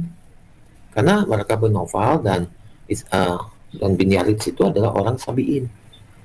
Kalau nggak percaya baca kitabnya si Kilas Masbah itu punyanya orang Sabi'in itu. Banyak yang sama dan itu sudah ada sebelum Al-Quran. Jadi memang pencampuran sinkretisme di mereka itu sangat tinggi Pak. Makanya kita kenal dengan dongeng-dongengnya Zoroaster, dongeng Kristen yang aneh-aneh, yang hanya ada di Midrash maupun Talmud, tidak ada dalam Taurat. Kenapa? Karena waktu mereka menyerang Yerusalem, mereka juga mengambil buku-buku Yahudi dan dilengkapilah kitab mereka dengan narasi-narasi dari Yahudi yang kita kenal seperti bidadari yang berdada montok dan berpinggul besar. Padahal itu dari Targum. Dari Targum itu yang digambarkan adalah janji bahwa di surga itu orang akan mendapat pokok anggur. Ingat ya, pokok anggur dalam budaya Yahudi itu adalah tanda bahwa dia tuh bahagia, senang. Itu tandanya pokok anggur. Karena zaman itu kalau orang sudah punya kebun anggur itu udah pasti orang kaya, Pak. Pasti orang kaya. Ya, dan barangnya pasti laku karena minuman anggur itu adalah minuman yang sangat merakyat di masyarakat Yahudi. Ingat ya, ini bukan anggur yang diperam menjadi alkohol. Ini adalah sari perasan buah anggur. Begitu. Nah, muslim-muslim harus tahu tuh bedanya. Ya. Jadi anggur-anggur dalam perjamuan-perjamuan di zaman Yesus itu bukan anggur yang beralkohol. Atau anggur dalam pesta Kana itu bukan anggur beralkohol. Nah, mereka tuh nggak tahu kan. Betul ya. Kembali ke tuduhan Deddy Corbuzier masuk kamar ini gimana? Iya, sebenarnya Elia ini tidak masuk kamar, tidak salah kamar. Dan saya rasa kan ini bukan hanya Elia Meren ya, karena yang viral dia. Kita semua tidak sedang masukin kamar orang. Benar. Silakan. Kebiasaan mereka, Pak, selagi kecil sikat, jangan sampai besar. Nah, Itu iya, modal mau dihancurkan mentalnya. Oh, salah. Iya, betul. Gimana Ya. menurut Anda? Jadi kenapa sekarang Elia Miron tuh seakan-akan dikeroyok seluruh Muslim se-Indonesia? Karena memang Bagaimana ada banyak kompornya, Pak. Di TikTok juga banyak yang ngoceh aneh-aneh. Jangan sentuh Islam. Lah, Islammu aja nyentuh kita kok. Masa nggak boleh colek balik? Kalian nyolek-nyolek ya gue colek balik, Pak. Ya kan? Gitu. Jadi Elia ini dia itu kalau terutama yang masalah seperti MUI itu apa tuh tafsir Al-Qur'an itu. Dia kan protes ya. Ya memang sudah sewajarnya protes. Usul loh, Pak. Pak, dia usul. Ya, oke lah, usul ya. Tapi apakah pantas sebuah agama mengambil isi kitab suci agama lain untuk membenarkan tafsiran ayat-ayat mereka? Apakah itu etis? Itu nomor satu. Kedua, justru malah menunjukkan bahwa agama ini nggak sempurna, masih butuh kitab lain. Betul. Padahal mereka selalu bilang, oh kitab kita sempurna, ada menyempurnakan. Nggak ada. 6.297 ayat dibandingkan dengan 33.081 ayat. Mana lebih lengkap? Coba cerita Musa deh, versi Islam itu bagaimana? Lahirnya di mana, kejadian waktu masih kecil bagaimana, kemudian dia pergi ketemu dengan Jethro, perkawinannya, di mana dia menikah pertama kalinya itu, kemudian bagaimana dia membunuh, berantemlah sama orang Mesir, membela orang sebangsanya. Di Alkitab lengkap banget ceritanya. Apakah ada di Al-Quran? Nggak ada.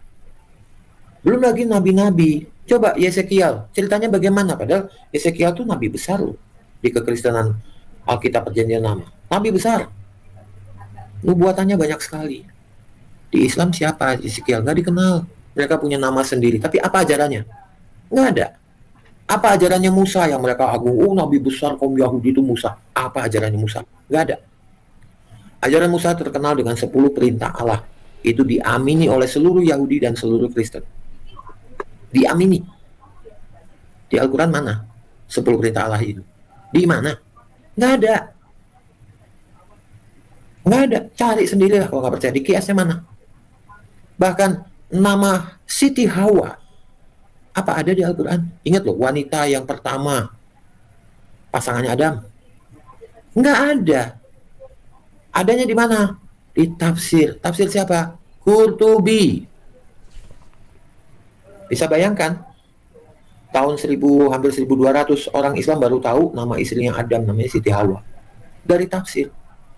Ubek-ubek deh Quran maupun hadis, ada nggak nama Hawa itu disebut? Nggak ada. Nggak ada. Jadi sempurna bagaimana? Itu pertanyaan besar loh buat RT 6 ini. Jangan hanya taklid buta, berpikirlah secara jernih dengan akal sehat. Makanya kalian itu terlalu banyak dirusak oleh pandangan-pandangan yang sifatnya destruktif. Ini kita lihat hasilnya sekarang. Kita lihat, contohnya yang barusan di Bitung kerusuhan itu. Mereka gampang dibakar.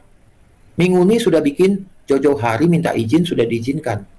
Kemudian mereka bela Palestina, baru masukin 2 hari sebelumnya. Udah dibilang jangan, ditunda dulu. Ngotot, Pak.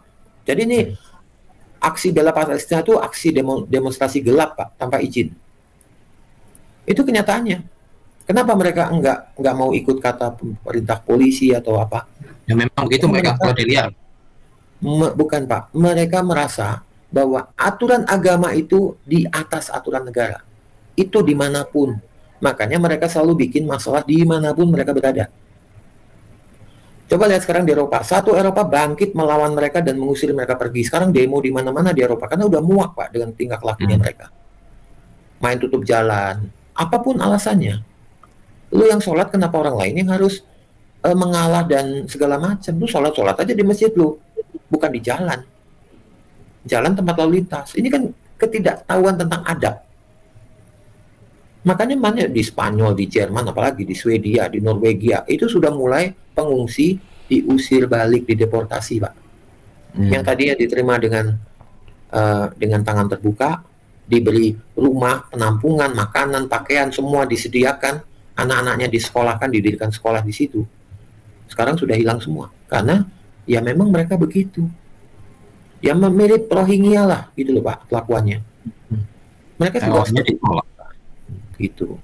Jadi ya kita harus bijaksana dan kepala dingin lah ngadepin ini, apalagi si Dedi yang non smart ini yang udah tadi dibilang kepala onde-onde. Ya memang betul sekali nggak ada otaknya Pak. Hilang Pak. Ya lu heran. Setiap yang pindah ke sana hilang nalarnya. Nalar kemanusiaannya hilang. Begitu. Ya, baik. Oke. Jadi begitu ya kesimpulannya ya. Orang memiliki gelar akademis kalau udah ke sana langsung sungsang Pak, kebalik. Betul. Oke. Baik, terima kasih. Saya sapa dulu Thomas. Apa kabar? Baik, korban hoax, silakan Kijing. Korban hoax dulu ya. Oke, singkat padat. Silakan Pak. Ya, Shalom. Sorry. Selamat malam. Teman-teman, terima kasih. Saya. Ya, semangat pagi ya. Pemirsa. Jadi ya memang kesannya memang itu ya orang yang redup tapi ingin kembali tapi caranya salah. Saya bilang aja, Dedi jangan salah kamar. Ente tidak punya latar belakang yang cukup dan daya nalar yang cukup. Gitu loh. Jangan salah kamar. Udah salah di kamar orang lain, salah lagi kamar yang lain lagi. Waduh, tambah redup lah itu. Cari marketnya yang berbeda itu. Kalau misalnya memang lagi turun, semua lagi turun, ya sudah tenang-tenang aja gitu, ketawa-ketawa ke TV aja gitu. Ini bener sih yang itu Rocky Gemblung, bener si Om itu gitu. Ini juga saya senang sekali sama Pak Kopral, ya. Bagus.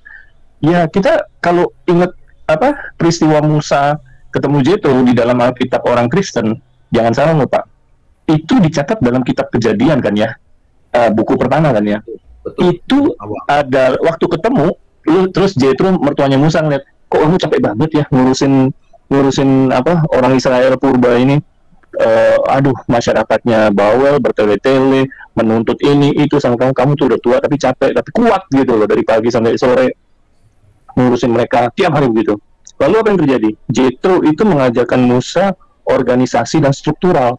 Tahu nggak Pak apa yang terjadi dalam kitab Kejadian itu, pertemuan Jethro dengan Musa?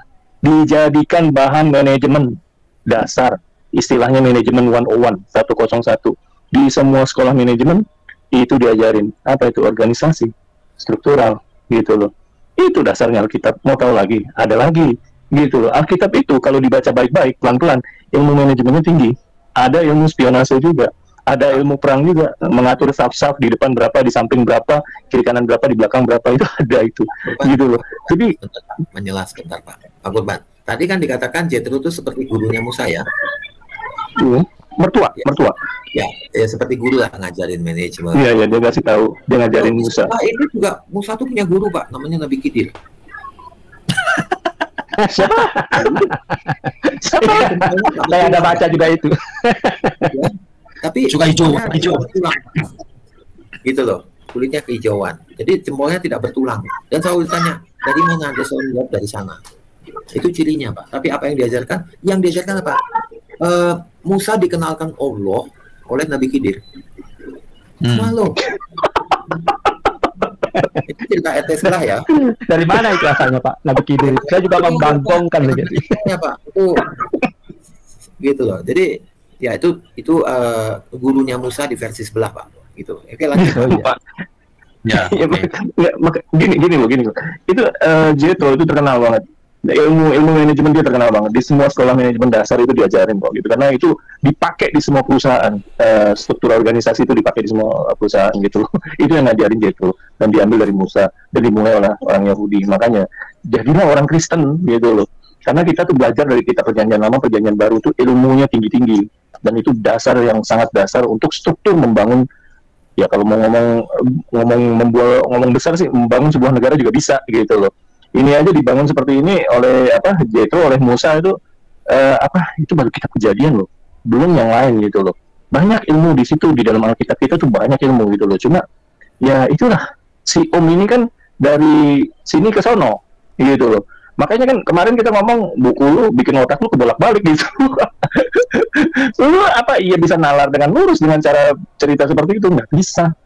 Pikiran orang yang pernah membaca itu dan mendalami itu tidak bisa berpikir lurus. Makanya tadi kita bicara, waduh kenapa jadi sungsang ya gitu loh. Dari sini keluar ke sono jadi sungsang. Orang dari sono ke sini jadi pinter gitu aja. gitu. Makanya ini gini loh Om Deddy, itu cari pasar tempat lain Om, itu jangan cari pasar cari kamar di sini, atau jangan cari kamar sistem peradilan Indonesia, itu jauh lah, apalagi bicara psikologi gitu loh. Iya, metodologinya aja nggak jelas gitu loh. Jadi itu gimana ya, kesian juga nih, sedang meredup tapi pengen meronta-ronta gitu. Ingatlah akan daku ya, repot loh kayak gitu ya. Cari tempat lain Om, jangan di sini Om, jauh gitu loh, kemampuannya jauh gitu loh maksud saya. Ya balik lagi aja biar baca kitab, biar pinter gitu loh Om. Gitu Pak. Oke, dahsyat luar biasa. Terima kasih. Jadi belajarlah sesuai tempatmu ya. Kembangkan podcastmu itu udah luar biasa, pemasukannya udah gede. Oke, jangan masuk ke ranah akademis teologis ya. Habis kamu karena kamu ngawur. Baiklah, luar biasa. Salam Pak Imade, saya sapa dulu. Ini siapa ya tadi? Shalom baik. Oh, ada Fadilah Hafiz, shalom juga saya menyapa. Ke Kijing. Shalom, bisa dengar suara saya enggak Pak?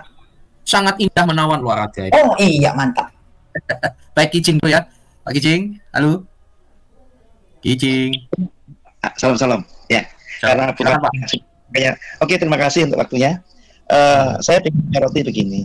Kadang-kadang pengajaran yang diberikan kepada orang-orang itu, terutama RT6, itu kan berdosa kalau misalnya kamu membaca kitab gitu. Kamu nggak perlu mengerti, tapi kamu cukup membaca bahasa Arabnya walaupun kamu mengerti, itu sudah berpahala. Nah, pengajaran-pengajaran bodoh seperti inilah yang memang harus dikikis di Indonesia. Nah, untuk itu, untuk semua orang yang ada di sini, kalau Anda diajar seperti itu adalah pengajaran sebenarnya membodohi kalian sendiri. Untuk itu, kalau kita pengen iman kita itu bukan iman yang buta, tentunya kita perlu belajar semuanya. Kalau saya sebagai orang Kristen, ya kita wajib atau belajar coba. Kalau bisa, belajar Al-Quran, belajar hadis.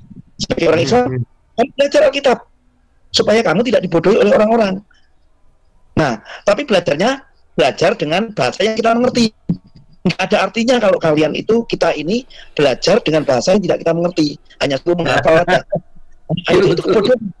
Nah, untuk itu sabar Pak Kijing. Sebentar, saya terkait dengan belajar dengan bahasa yang dimengerti sama belajar yang Tuhannya bisa dipahami. Nah, ini Don Titan itu mengakui, setelah mengakui Al-Quran bukan buku silsilah, dia sekarang mengakui lah Islam satu-satunya agama yang belum pernah melihat Tuhannya. Nah, ribet. Oke, tinggalkan saja. Silakan Pak Kijing, lanjutkan, selesaikan. Jadi ini anak-anak muda, anak-anak dimanapun berada, seluruh warga negara Indonesia, jangan mau dibodohi dengan hanya disuruh menghafal. Ayo kita pintar mencari ilmu sendiri. Sekarang dunianya sudah terbuka. Dan kalau kamu tetap memilih dengan imanmu itu, yang Islam milih Islam, memilih baju Islam, silakan, monggo. Tapi belajar dulu. Jangan sampai tidak belajar, akhirnya tetap memilih itu dan kamu tersesat. Itu aja Pak Iin. Terima kasih. Oke, baik. Luar biasa. Terima kasih Pak. Nah, itu dia nih. Sebentar. Sabar. Ini, tadi Bapak kan mengatakan belajar sama bisa dimengerti. Ya, sama yang Tuhannya yang menyatakan diri. Tadi jangan cuma hafalan. Nah, ternyata bicara soal menghafalan itu Pak, menghafal bukan tidak penting, tetapi di kekristenan bukan yang terpenting, tapi mengerti. Malah dikecam sama Tuhan kita. Yesaya 29 ayat 13. Dan Tuhan berfirman, oleh karena bangsa ini mendekat dengan mulut saja, memuliakan aku hanya dengan bibirnya. Perhatikan Bapak Ibu, perhatikan. Padahal hatinya menjauh daripadaku dan ibadahnya kepadaku hanyalah perintah manusia. Biasanya full ritual, lebih menekankan ke situ. Syariah, ya, aturan-aturan, dan yang dihafalkan itu dikecam. Maka dari itu di Kristen itu kata hafalkanlah tidak ketemu, tapi kalau tuliskanlah, ajarkanlah, renungkanlah, maka bicara soal manusia batiniah Pak di Kristen itu, betul? Bukan manusia-manusia lahiriah. Oh, kalau kami perempuan itu kayak permen, harus ditutup pakai lembar. Tadi diperkosa juga tuh. Lihat pelecehan di pesantren itu. Bahkan di Mekah sana, tempat kiblatnya, tempat Tuhannya dan lain sebagainya, pelecehan juga terjadi. Oke, baiklah, luar biasa hari ini. Pak Thomas, shalom. Silakan Pak Thomas. Ya, shalom. Internet saya ini bego-bego nih hari ini. Wah, diganggu jin. Diganggu jin. Silakan Pak. Ya, inilah fenomena kita ya. Berbicara tentang kelahiran masing-masing kitab kita. Tentunya kitab mereka kan pasti lebih mudah. Dan yang sayangnya pada saat mereka lebih mudah dikatakan mengimani kitab kita juga dan lain-lain sebagainya, tapi malah bertentangan dengan kitab-kitab kita. Nah, pada saat kita membuka suatu kebenaran seperti kayak Elia ini, yang jadi masalah, ya itu pernah tahu tentang cerita anak Batak itu enggak? Tahu, Pak. Nah, itu kan sama persis itu. Anak Batak itu mengungkap kebenaran itu, mengatakan bahwa nabi palsu itu ada di gurun dan di dalam kota itu. Nah, itulah jadi masalah mereka. Padahal kalau dari dulu sebenarnya kalau kita udah bongkar, kita ini udah perang-perang terus, nggak pernah selesai nih perang salib ini. Ini aja di media sosial nih kalau udah terbuka kayak begini semuanya, ya mereka juga jadi bingung. Dedi yang udah terlanjur melompat ke seberang sungai sana, tahu-tahu dengar berita kayak begini, dia juga kebakaran jenggot kan jadinya. Ya serba salah dia udah istilahnya di samping dia punya banyak follower, istilahnya dia juga serba salah kalau misalnya mau membantah apa yang berkeliaran di podcast dia atau di berita yang ada di sekitar dia kan tetap membaca berita juga, istilahnya kayak Elia Myron udah mulai nanjak naik ini. Nah, nanti kita takutnya kejadiannya udah kayak siapa nih si anak Batak itu. Nah, saya rasa Pak, suaranya robot, Pak, robot. Oh, Pak. Aman. Bisa Ya. Pak. Ya mungkin Ya, aman. Oke, lanjut ya. Elia Myron ini kalau apa dulu? Sebenarnya kurang naik pohon kelapa atau di jendela. Silakan Elia lanjut, Myron. Mas. Oke. Elia Myron ini kalau misalnya istilahnya terus bersikeras, saya takutnya kejadiannya kayak anak Batak juga. Ya istilahnya tanpa hal yang jelas dia juga diusahakan dipersekusi, ya kan posisinya. Ya moga-moga aja Elia Myron ini udah antisipasi. Ya. Ya. Pak Thomas, kalau Ya. Elia Myron itu saya mau belajar sama dia loh, Pak. Dari tutur kata yang adem, yang terkontrol itu, dia apologis murni saya rasa, karena dia menjawab dan seterusnya itu tertata beda, bukan serangan-serangan yang senuan-uta. Itu penting. Jadi ini sudah cukup luar biasa. Kan mereka itu kan ini Pak, nggak fair. Bagi mereka dakwah ketika dijawab itu penistaan. Bagi Deddy Corbuzier dikira masuk kamar, padahal kita sedang menjawab. Mereka yang masuk kamar kita bahkan mau merampok, lalu dijawab, lalu ngamuk-ngamuk. Dedinya kegatalan. Dedi kan lagi gatal nih. Gatal itu karena banyak bangsat. Tahu bangsat? Bangsat itu saya bukan memaki loh. Bangsat itu dalam bahasa Indonesia artinya kutu, tengu. Jadi gara-gara Elia Myron, si Dedi dikerubungi bangsat, yaitu kutu, Pak. Saya tidak memaki. Oke, Tuan berkati. Lanjut, Pak. Selesaikan. Ya, yang jadi problemnya kan sekarang kan posisi kita kan minoritas, Pak. Saya takutnya dia diusahakan untuk dibungkam kan. Ya, kita nggak tahu lagi apa taktik selanjutnya.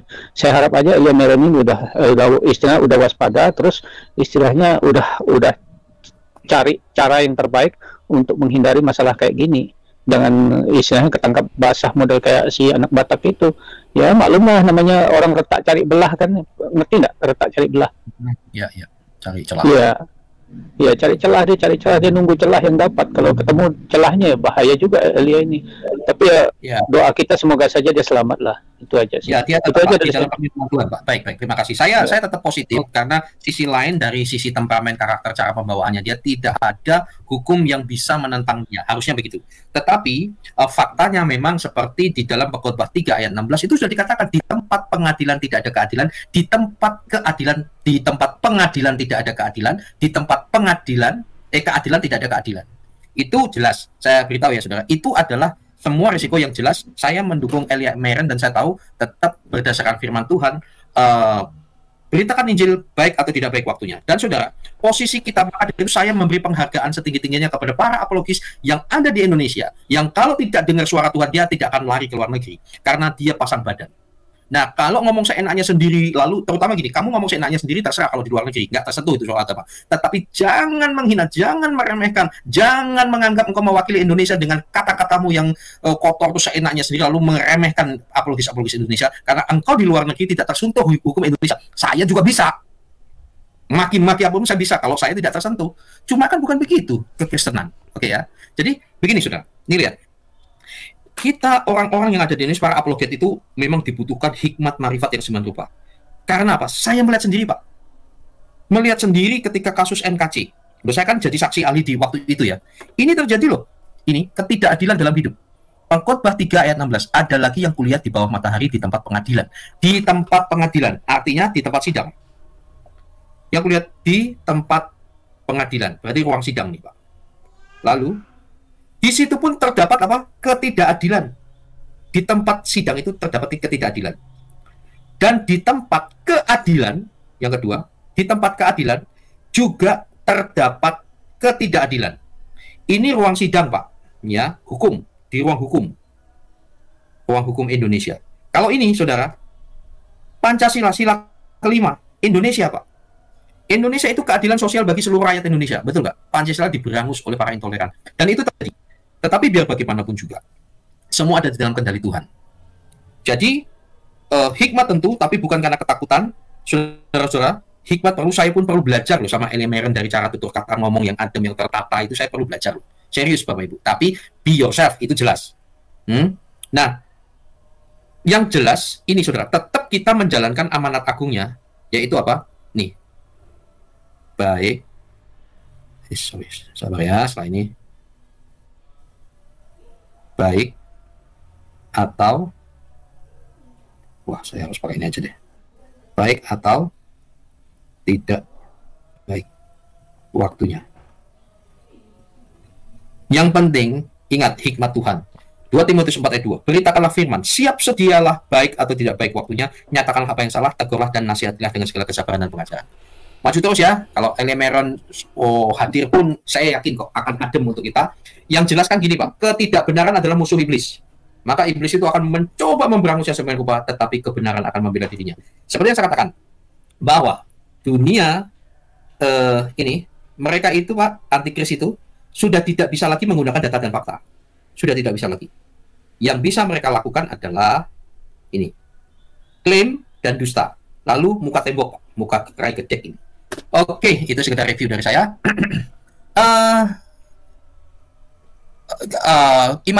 Pak Imade Saunia, apa kabar? Salam Pak Eri, baik Pak Eri. Baik. Saya ya, silakan Pak. Lalu Kain Ama bin Atang, singkat padat ya, silakan. Ini hari ini luar biasa. Silakan Pak. Ya, terima kasih Pak Eri. Ya, kalau saya renungkan Pak ya, dengan akal sehat saya sendiri, yang salah masuk kamar itu siapa kan begitu ya? Tentu yang salah masuk kamar itu bukan kita orang yang percaya Yesus. Kita itu punya etika Pak. Iya. Nah begini Pak Eri ya, saya membayangkan itu ya, kalau orang yang sudah pindah ke sana itu ya, kok suka, bukan bagaimana ya, kadang dia membenarkan dirinya kok. Dia mengambil ayat-ayat Alkitab untuk membenarkan ajarannya. Nah, saya tidak kebayang, justru di kekristenan itu kan, kunci kerajaan surga kan sudah kita pegang. Janji hidup kekal itu yang Tuhan berikan kan sudah kita pegang. Nah justru itu ditinggalkan, ujung-ujungnya kan salah masuk kamar Pak. Disangka surganya di sana itu benar, surga-surgaan, tetapi surga kekristenan itu kan hidup kekal ya, janji hidup kekal Tuhan yang Tuhan berikan kepada kita. Itu sangat jelas kan. Jadi yang salah masuk kamar bukan kita orang percaya, ya, percaya Tuhan Yesus, bukan.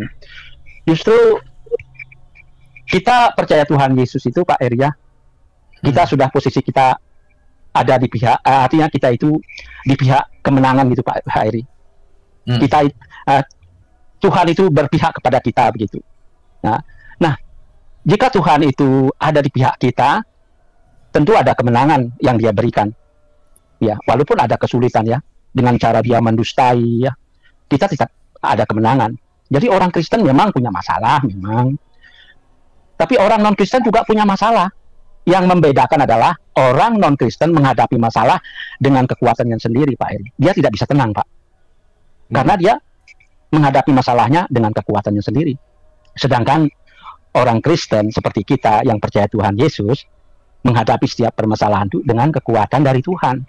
Karena firman Tuhan sangat jelas berkata, segala perkara dapat kita tanggung di dalam Yesus yang memberikan kekuatan kepadaku. Dan dengan penyertaan Allah, kita tidak perlu takut tentang apapun juga. Itu luar biasa firman Tuhan, Pak Eri. Nah, begitu juga tertulis di dalam Alkitab kan jelas ya. Allah kita yang kita percaya itu adalah Allah yang Immanuel, ya. Yang artinya Allah beserta dengan kita. Itu sangat jelas. Makanya saya tidak bingung lah, iman saya tetap saya memilih Yesus Pak Erik ketimbang mengimani ajaran-ajaran cerita dongeng, umpamanya cerita dongeng ngomong kosong. Nah itu menurut saya itu salah masuk kamar, menurut saya ya. Nah iya, karena Allah kita beserta dengan kita, Allah yang Immanuel ya. Mungkin sebentar lagi kita akan merayakan Natal ya. Allah yang Immanuel itu artinya Allah ada di pihak kita ya, dan menyertai kita.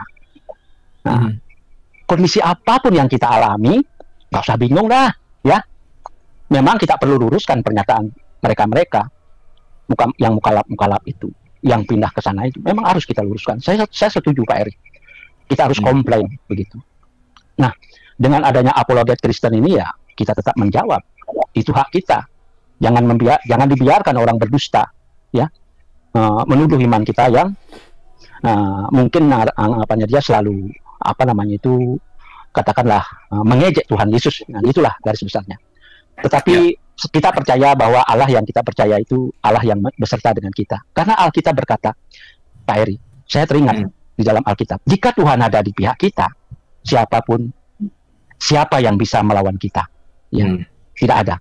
Yesus berjanji, aku menyertai engkau sampai kesudahan alam atau sampai akhir zaman. Itu kata Tuhan Yesus. Nah, dan kalau Tuhan beserta dengan kita, maka kemenangan pasti akan kita dapatkan karena dia mampu menolong kita. Nah itu ya Pak Eri ya, luar biasa firman Tuhan. Terima kasih Pak Eri, Tuhan Yesus memberkati kita semua. Luar biasa, baik, luar biasa. Terima kasih Pak. Kain Ama bin Atang, lalu Fadilah Hafiz, Westerling. Ini sinyalnya lagi kayak celup masuk lagi. Oke, Kain Ama bin Atang. Kain Ama, ada muah, salam muah. Kain Ama, panggilan kedua, Kain Ama, break. Gele. Fadilah Hafiz, silahkan, waktu Anda 3 hari 2 malam. Susah cari ini Pak Jen. Sudah. Ya, halo. Silakan, Kain Ama. Susah jaringan saya di sini Pak. Jadi. Oh, ini udah bagus. Ada yang mau disampaikan atau? Hanya sebentar sedikit saja Pak, hanya kesimpulan saya mau ambil. Langsung kesimpulannya. Oke, silakan. Gimana nih Pak Dedi? Halo? Wah, tenggelam nih. Kain Ama? Ya deh, Ibu Fadilah, silakan. Dia terganggu sinyalnya. Diganggu jin itu. Ya. Diganggu jin udah, Bu Fadilah aja. Oh iya, kirain Pak Kain Amanya hilang, ternyata masih ada. Diganggu jin sinyalnya. Oke. Gimana Ya, pandangan Anda? Kalau saya bilang ini gara-gara anak 19 tahun dia kejang-kejang. Kalau saya bilang ya, inilah contoh-contoh mu'alaf, salah satunya. Ketika meninggalkan Tuhan, jadinya kayak gini Pak. Kita lihat berapa banyak mu'alaf modelnya kayak sama kayak Dedi. Sebelumnya kan dia membahas, dia ngobrol sama siapa ya, saya lupa tuh. Kenapa Pak? Siapa Pak? Haikal Hasan. Bukan Haikal Hasan. Setelah Haikal Hasan itu loh Pak. Yang ya kenapa dia? Yang Kiai ini yang agak bertolak belakang dengan kebanyakan kadrun di Indonesia. Jadi dia mengatakan bahwa bagaimana penyaluran dana ke Palestina itu tidak seharusnya. Artinya penyaluran dana ke sana itu kurang tepat. Dia di tempatnya dia terus gimana dia menyatakan bahwasanya sisi gelap Hamas. Ya, waktu itu dia ngobrol. Dan Dedi, kok seakan-akan Dedi sepertinya setuju. Anak muda wajah-wajah Arab gitu ya, Bu? Kenapa, Pak? Ya, seperti anak muda yang kayak ke Arab-Araban, ke Palestina-Palestinaan gitu wajahnya, enggak? Oh, bukan. Siapa saya lupa. Nah, dia malah intinya adalah dia berseberangan dengan orang Indonesia kebanyakan bahwa dia bilang, dia menceritakan sisi gelap Hamas, Pak. Si Kiai ini, si Ustadz ini. Dan Dedi seperti seakan-akan menyetujui ungkapan si Ustadz ini. Ya, terus masalah juga tentang boikot. Pemboikotan. Nah, dia kemarin juga, Buya Arasi, ya betul. Dia juga ribut-ribut juga masalah boikot. Nah, begitu ada si Elia, ini mulai kelihatan watak seorang mu'alaf. Maaf ngomong ya, watak seorang mu'alaf ya. Saya pikir begini Pak, ketika dia di Kristen, di Katolik, pokoknya di Kristen lah gitu ya, dia tidak belajar sampai tuntas kalau saya bilang. Jadi cuman Kristen ala kadarnya, nih bahasaku. Ya, Kristen ala kadarnya sekedar, oh ya Bapak Ibuku Kristen, aku ikut Kristen. Dia tidak belajar sesungguhnya. Dan ketika di seberang sana dia nggak ngerti apa-apa. Itu yang jadi masalah. Jadi ketika Itu dia Kristen ngomongin kendang, masalah Bu. itu, kenapa Pak? Kristen kendang, jadi ke gerejanya hanya Paskah sama Natal. Kristen kendang, Bu, dalamnya Oh, kuisnya Kristen kendang. Oke. ke gereja itu hanya Paskah sama Natal. Rame-rame. Itu yang nggak pakai ilmu model begini. Nah, saya yakin kon moco Al-Quran mungkin orang iso. Ya nggak bisa, Bu. Sangat nggak bisa pasti. Nah, ini kan masalah Pak. Ya. Ketika di agama yang dulu, di janjane ramudeng. Di agama yang baru juga gak mudeng. Tetapi kayak sok ngerti, gitu loh. Iya kan? Harusnya ketika di agama yang lalu kamu udah ngerti, di agama yang sekarang kamu ngerti banget, baru kamu pindah. Kan harus tahu dulu, apakah istilah katakan, apakah agama ini, iman ini benar atau tidak, gitu loh. Jangan ujuk-ujuk kamu masuk ke sana, kamu gak ngerti isinya kok. Akhirnya kesenggol dikit, ngamuk. Modelnya itu satu. Kenapa Pak? Salah masuk kamar itu Bu, salah masuk kamar dah dia itu. Ya maksudnya kamar ya. Iya. Kalau saya bilang bukan salah masuk kamar Pak. Kalau saya bilang memang dia tidak terlalu pinter dan ya mungkin cari viral. Cari viral, ya cuan Pak, intinya itu. Kita lihat ya, orang kebanyakan meninggalkan Tuhan, auto botol bahasa saya. Wes aneh-aneh Pak, cara mereka memahami logika mereka itu aneh-aneh, bener aneh-aneh. Ya, dan lucunya dia pengetahuan kekristenan, sejarah dan segala macam bisa dikatakan 0,5 lah. Kemudian datang Elia yang hanya menjawab bla bla bla bla bla dengan sangat santunnya. Lah, yang kebakaran jenggot kenapa cuma dia? Oke lah kalau masalah Zuma, kebakaran jenggot siapa dong di Tanis? Karena wongnya memang modelnya kan kayak gitu. Dia ini sebenarnya saya bingung juga manusia satu ini. Soalnya dia tuh nggak sadar dia mempertaruhkan nama besar dia loh di hadapan gak cuma orang Muslim saja, di hadapan semua orang Kristen. Ketika orang Kristen nilai kayak gitu kok aneh ki wong. Kan begitu kalau saya bilang ini saatnya Tuhan mau kasih lihat loh Pak. Ketika kamu tinggalin Tuhan, gampang tok Tuhan mau apa namanya? Mau menjatuhkan kamu tuh gampang Pak. Gak usah saya sebut lah artis-artis petinggi-petinggi yang kemudian meninggalkan Tuhan. Awal euforia, wah banyak yang mengagumi, banyak. Begitu, gak ada setahun, 2 tahun, 3 tahun, gak sampai 10 tahun, gak 1-2 orang. Kalau saya lihat ini wes wayahe. Bahasa Jawanya sudah waktunya. Tuhan tuh kasih lihat ya. Kalau banyak sih yang harus dia jadikan konten selain masalah Elia. Karena Elia sedang naik daun tok, Pak. Diundang ke sana kemari. Bisa jadi mungkin ini kan opiniku, bukan sebuah kebenaran.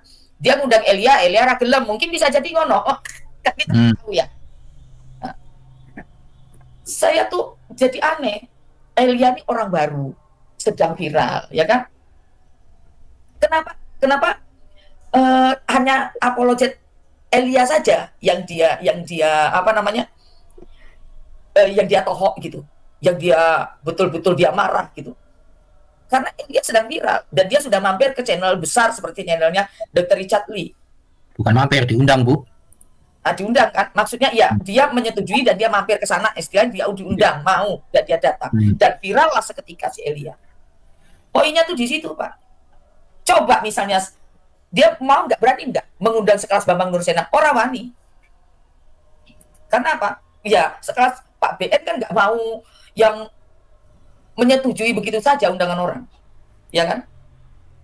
Coba misalnya nih Elia tidak seviral ini, saya yakin dia nggak akan usik-usik itu. Karena si Elia seviral ini aja dia terus ngutik.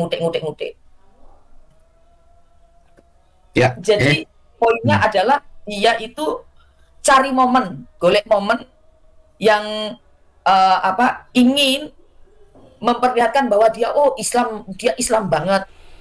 Dia itu memahami tentang Islam dan tentang sejarah Palestina dan Israel. Ini orang, ya saya bilang maaf ngomong, muka dua dan muka tembok wis ngono wae. Ya, Oke, baik. Monggo. Betul, baik. Tuhan memberkati. Saya sapa dulu Rojif. Apa kabar Rojif? Oke, tim Gor lalu Westerling, Rojif penutup. Lalu kita akan masuk ke closing statement. Yang nama, apakah ini? Oke, tim Gor, silakan udah open mic. Tim Tigor. Oh, tim Tigor. Wah. Selamat malam semuanya. Shalom, Tuhan beserta kita. Amin. Ada 3 hal yang ingin saya sampaikan kepada umat IKIM. Wah, saya jadi nabi dong, nabi belangkon. Ya, maksudnya siapapun yang mendengarkan channel ini. Ya, followers. Followers. Ya, followers ya, bukan umat IKIM. Jangan nanti saya jadi nabi belangkon, Pak, nanti penistaan. Nabi jenderal. Silakan. Ya, satu, ketika tetangga kita mengatakan bahwa semua nabi itu adalah muslim, ya saya himbau kepada saudara-saudara kita iakan aja. Betul kok Abraham itu muslim, betul kok Musa itu muslim, betul Yesus itu muslim. Cuma Allahnya beda. Betul. Dari kata surrender oke lah. Surrender. Ya, teman-teman ya, tolong diikutin. Betul kok Yesus itu muslim, cuma Allahnya beda gitu loh. Beda. Dari mana taunya beda? Yesus kan Kristen tahu bahwa Allah itu roh. Yahudi tahu bahwa Allah itu roh. Nah, Nabi RT6 waktu dites sama orang Quraisy apa itu roh, dia nggak tahu. Jadi nggak mungkin dia nabi. Nabi yang sama setidaknya sama Allah yang disembah oleh Kristen ataupun Allah yang disembah oleh Israel. Ya, itulah himbauan saya. Iyain aja gitu. Ya, supaya selesai. Iyain aja, tapi Allahnya beda. Allah kita adalah Allah Khalik langit dan bumi. Allah mereka adalah Allah negeri Mesir. Negeri apa? Mekah. Negeri Mekah. Salah alamat, Pak. Bapak bukan hanya salah kamar, salah negara. Terus kedua, tentang Deddy Corbuzier, kita harus ingat dia itu adalah seorang tentara. Di tentara itu ada namanya Sabta Marga. Dia itu dengan menghadirkan, kenapa? Tentara-tentaraan dia ini. Ya, tapi tetap dia itu sudah dikontrak jadi tentara, Pak, disumpah dia itu. Nah, di tentara itu ada Sabta Marga. Dengan menghadirkan siapa sih Nabi Haikal itu di podcastnya, dia telah menyebarkan hal yang tidak jujur. Sementara Sabta Marga ketika berbunyi, kami kesatria Indonesia yang bertakwa kepada Tuhan Yang Maha Esa serta membela kejujuran, kebenaran dan keadilan. Apakah benar yang dikatakan oleh Haikal itu bahwa Yesus dilantik tahun 3000 tahun sekian itu? Itu kan nggak benar. 325. Dia nggak boleh membiarkan informasi itu ada di podcastnya sebagai seorang tentara. Nggak boleh, kita bisa tuntut dia melanggar Sabta Marga. Begitu. Ya, itu poinnya sih. Dia itu melanggar Sabta Marga, bisa dituduh melanggar Sabta Marga gitu loh. Itu. Terus yang ketiga tentang kasus Israel Palestina ini, saya menghimbau kepada umat Kristen, umat Yesus, ya tahan dirilah. Itu kan saudara mereka. Kita juga nggak usah membela Israel lah gitu loh. Maksudnya gini, percayalah kita kepada Yesus. Total percaya juga bahwa janji itu sudah selesai. Sebagaimana dikatakan Yesus di penggarap-penggarap kebun anggur gitu, bahwa hak waris kerajaan Allah akan diambil dari mereka dan diberikan kepada bangsa-bangsa lain. Sampai orang Yahudi itu bilang, aduh jangan dong gitu loh. Itu satu. Terus perkataan Yesus kepada mereka mulai di Matius, lihatlah rumahmu ini akan ditinggalkan dan menjadi sunyi. Artinya Yerusalem hancur dan sunyi beneran, jadi puluhan tahun jadi hutan. Mulai sekarang kau tidak akan melihat aku lagi sampai kau berkata, diberkatilah dia yang datang dalam nama Tuhan. Artinya Tuhan tidak menyertai mereka lagi sampai mereka menerima Yesus Kristus. Sementara Yesus Kristus itu diolok-olok di sana. Dikata-katain sama orang Israel Yahudi bahwa Yesus itu direbus di neraka. Yesus itu adalah anak lonte salon Maria. Aduh sakit hati saya. Mendidih saya dikatain mendidih saya dikatakan apa ya, saya seperti itu oleh orang Israel. Kita bela-belain dia sebagai bangsa pilihan. Lah yang milih kan udah mati. Gitu loh. Tolong direnungkan lagi. Yang milih sudah mati, maka janjinya selesai, hukumnya selesai. Keterangannya ada di penjelasannya, dijelaskan oleh Paulus di Roma 7. Hukum selesai kalau diibaratkan Israel dengan Allah itu adalah sebagai suami istri yang memberikan janji dan hukum. Kalau salah satunya mati, maka janji dan hukum itu selesai. Seperti itu. Itu aja sih dari saya. Terima kasih. Selamat malam. Oke. Mantap. Baiklah. Terima kasih. Ya, itulah sudah ngeklaim ya. Baik. Mana nih? Rajiv. Shalom Rajiv. Ya, shalom Pak. Apa kabar Pak Rajiv? Gimana Pak? Anda bagian terakhir nih. Deddy Corbuzier ini sebaiknya no comment ya. Dengan hal yang tidak mengerti supaya nggak picik gitu. Masa dia bilang kita salah masuk kamar? Silakan Rajiv. Wah, malah hilang. Ini bukan diganggu jin, ditendang jin. Hilang sendiri. Baiklah, luar biasa hari ini ya. Kita masuk kepada closing statement dari Madisania, Kurban Hawk, Fadila. Ada Westerling, minta maaf. Westerling, shalom. Shalom, selamat malam. Silakan satu kali dengan closing, Pak. Ya, sekalian saya closing ya. Ya, silakan. Ya, ini dia bahas tentang anak baru gede ya. Ya, ini anak baru gede ini yang membuat dia kepanasan. Gimana dengan yang tua-tua? Jadi memang ada kelucuan juga ya. Jadi dia mempermasalahkan dan menuduh bahwa masuk kamar orang. Pertanyaan saya sama Deddy Corbuzier, mengerti nggak yang dikatakan apologetika? Ya. Saya ragu kalau dia tidak mengerti dia namanya apologetika. Nggak ngerti Pak. Saya jamin. Iya. Nggak ngerti Pak. 1000% dia nggak ngerti. Iya, karena apa? Dia berapologetika karena kamarnya dahulu dimasuki. Seandainya kamar iman daripada siapa namanya ini yang ABG ini siapa? Elia Meron. Karena Elia Meron merasa dia masuki kamarnya, dikutak-atik kamarnya, kemudian dia memberi kejelasan apa yang ada di dalam kamarnya. Jadi dia tidak masuk di dalam kamar orang lain. Justru dikutak-atik kamarnya, kemudian dia berapologetika, memberi kejelasan atas tuduhan-tuduhan yang sarampangan. Seperti otaknya Deddy Corbuzier, otak sarampangan. Menuduh tanpa menganalisa, tanpa kaji lebih dulu. Tapi ternyata setelah dipelajari, apa maksud tujuan daripada komen-komen yang disampaikan oleh Deddy Corbuzier, ternyata dia membonceng. Karena Elia Meron ini sudah mulai viral, dia ingin juga menumpang. Dia bahas Elia Meron supaya banyak orang tertarik pada kontennya. Itu tujuannya. Tetapi tanpa sadar, dia menonjolkan kebodohannya, ketoloannya, sama yang dilakukan oleh Haikal Hasan. Haikal Hasan ini sudah memprovokasi, sudah merusak tatanan NKRI dengan bahasanya. Dia mengatakan bahwa orang Papua keluar saja dari NKRI. Orang Papua enak kok menjawab. Orang yang Papua bisa berkata, dari dulu kami ingin keluar dari NKRI, oleh karena itu kami kibarkan bendera bintang kejora. Ada apa dengan Haikal? Dari dulu kami minta kok, cuma pemerintah pusat yang tidak menginginkan kami terlepas dari NKRI. Kalau kalian berarti ada dasar-dasar orang Papua mengibarkan bendera Papua Merdeka atas ucapan yang disampaikan oleh Haikal Hasan, karena dia sudah menganggap bahwa dia sudah mengusir bahwa dia orang Papua tidak layak menjadi bagian daripada NKRI. Ini kebodohan. Pemerintah juga seharusnya menangkap itu Haikal. Tangkap. Karena ini dia sudah merusak tatanan NKRI.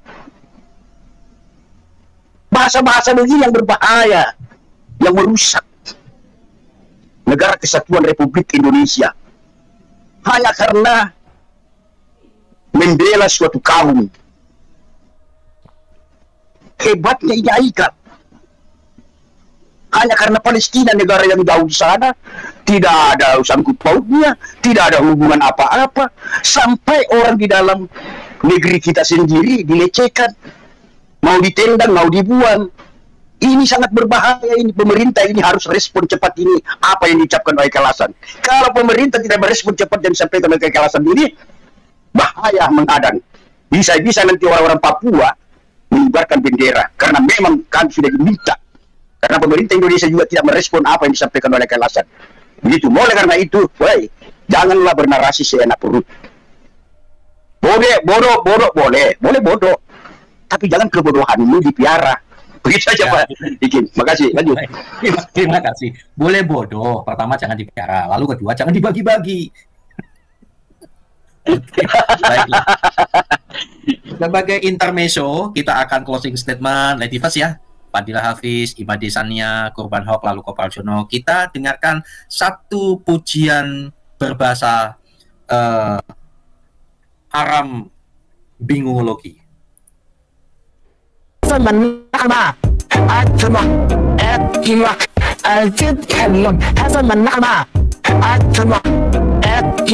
Muhammadin biqadahasta biallah. Ini Arabnya. Ini Arabnya. Ulang. Al-Tidkallun. Hasan Manama. Atma. At-Himak. Al-Tidkallun. Hasan Manama. Atma. At-Himak. Muhammadin biqadahasta biallah. Ini Arabnya. Ini Arabnya. Ini Arabnya. Ini Arabnya. Ulang. Al-Tidkallun. Hasan Manama. Atma. At-Himak. Muhammadin biqadahasta biallah. Ini Arabnya. Ini Arabnya.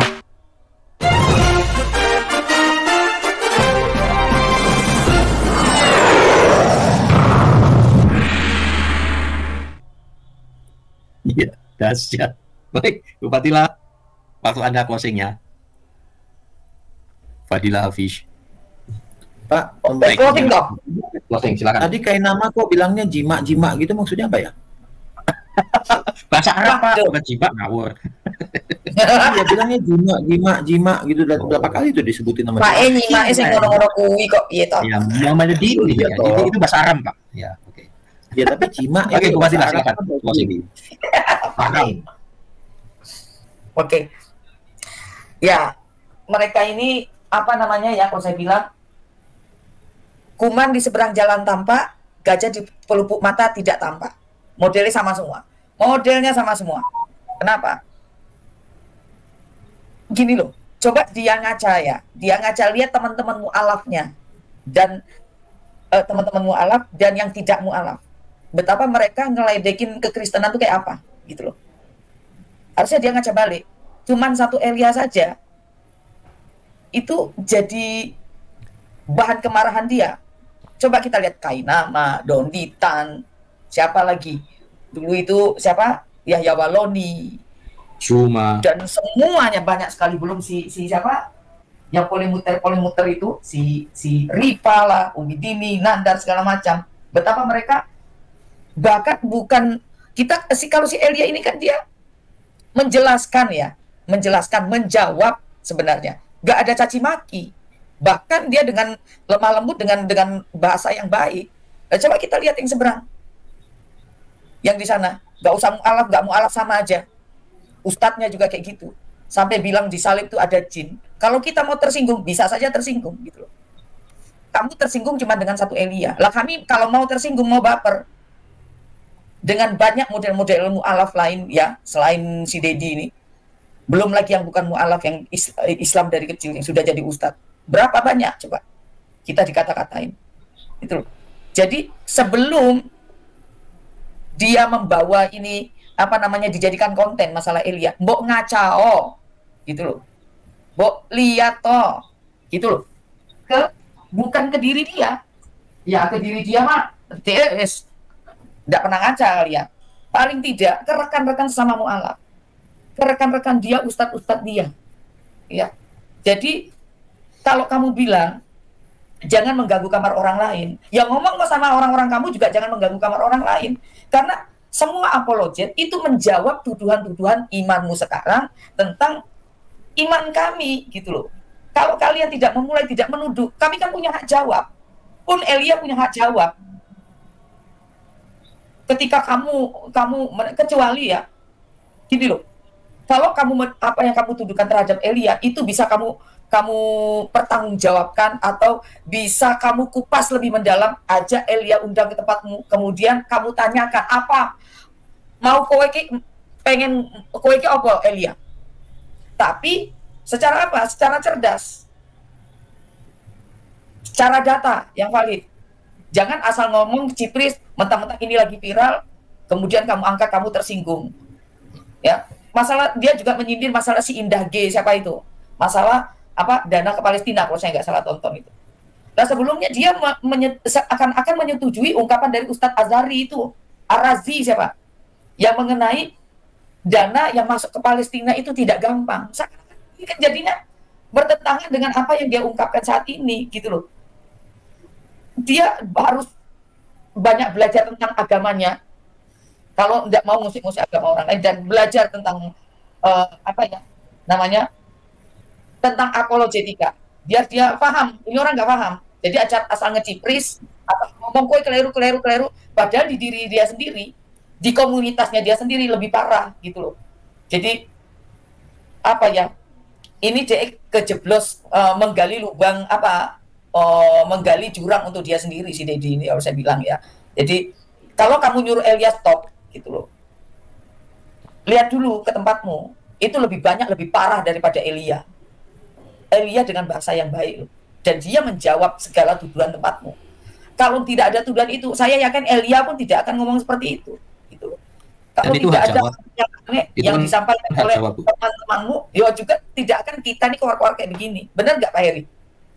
Ya, betul. Dan bukannya kamu jual aku beli, bukan. Masalahnya ini kita punya hak jawab gitu loh. Kita punya hak jawab mempertanggungjawabkan iman kita. Kenapa kayak begini imanmu? Yo, kita wajib menjawab karena seperti ini. Ya kami punya hak jawab. Dan ketika kami punya hak jawab, jangan itu lalu kamu belokkan ke penistaan agama. Gak bisa begitu. Kalau kita mau balikkan, betapa banyak dari kalangan mereka yang juga menistakan Yesus. Itu loh. Ya, kalau saya ingatin ke beliau ini, hati-hati. Satu, kamu sudah meninggalkan Yesus. Kedua, secara tidak langsung, kamu sendiri menyakiti kami tubuh Kristus. Elia adalah tubuh Kristus, tubuh kita nih loh Pak Jen. Walau bukan saya tidak pernah ketemu, bahkan tidak kenal, tetapi sesama apologet dan seiman, ya, saya merasa ada sesuatu yang tergores ketika ada yang seperti si Dedi ini melakukan tuduhan penistaan agama, gitu loh. Jadi ketika menyakiti tubuh Kristus, hati-hati, ya. Hati-hati, itu aja kalau saya bilang, hati-hati. Jadi jangan sembarangan. Kalau kami punya hak jawab dengan data, fakta, dan bukti, wes nono. Kalau kamu cuma ngeciprit, bla bla bla, ya apa bedanya kamu dengan teman-temanmu yang lain? Gitu loh. Jangan nyenggol, kamu nggak mau disenggol genti, gitu loh. Kalau dia enggak, kita nggak nyenggol dia, kita cuma punya si Elia nggak nyenggol dia, kenapa dia yang kayak orang kesurupan, gitu loh. Saya bilang sih, dia harus berhati-hati. Itu aja Pak Heri. Hati-hati. Oke. Ya. Baik, puji Tuhan, luar biasa. Baik, lalu korban hoax silakan. Closing Anda. Korban hoax. Ya, bukan Kamado ya. Oh, oke. Closing. Oke. Ya, jadi begini Pak. Yang disebut Palestina itu ada Fatah, ada Hamas. Fatah itu di West Bank, Hamas itu di tepi laut yang nggak bisa buat habis-habisan gitu. Karena dari sisi Hamas terjadi penyerangan, tapi dari sisi Fatah yang di West Bank, yang di dekat sungai dan danau, itu adem-adem, damai aja gitu. Jadi yang disebut Palestina sebenarnya yang dibela itu bukan Palestina, tapi Hamas, partai garis keras, partai radikal, bukan Palestina. Palestina pertama kali disebut itu berjasa almarhum Yasser Arafat, pendiri Fatah, PLO, Palestine Liberation Organization gitu. Dia yang mengibarkan pertama kali bendera Palestina, bukan Hamas. Jadi jangan sebut Palestina, dan sebut saja Hamas gitu. Itu yang kalian bela tuh Om, gitu loh Om.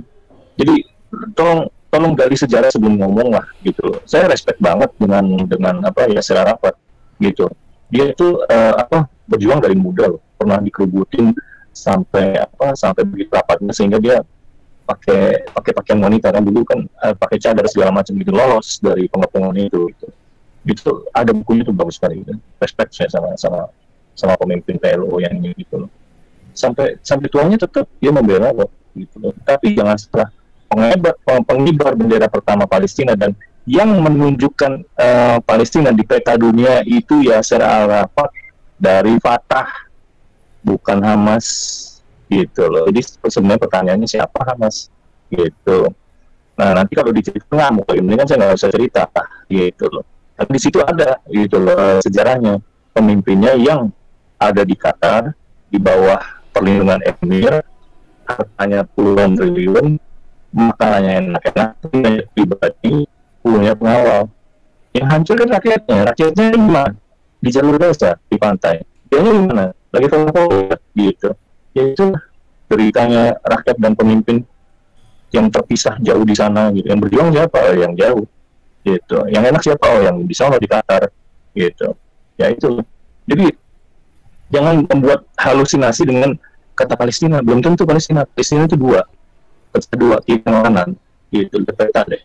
Itu jelas kok kiri dan kanan itu gitu. Yang di West Bank itu lebih gede tanahnya gitu loh. Itu hasil dari Yasser Arafat tanda tangan perdamaian gitu.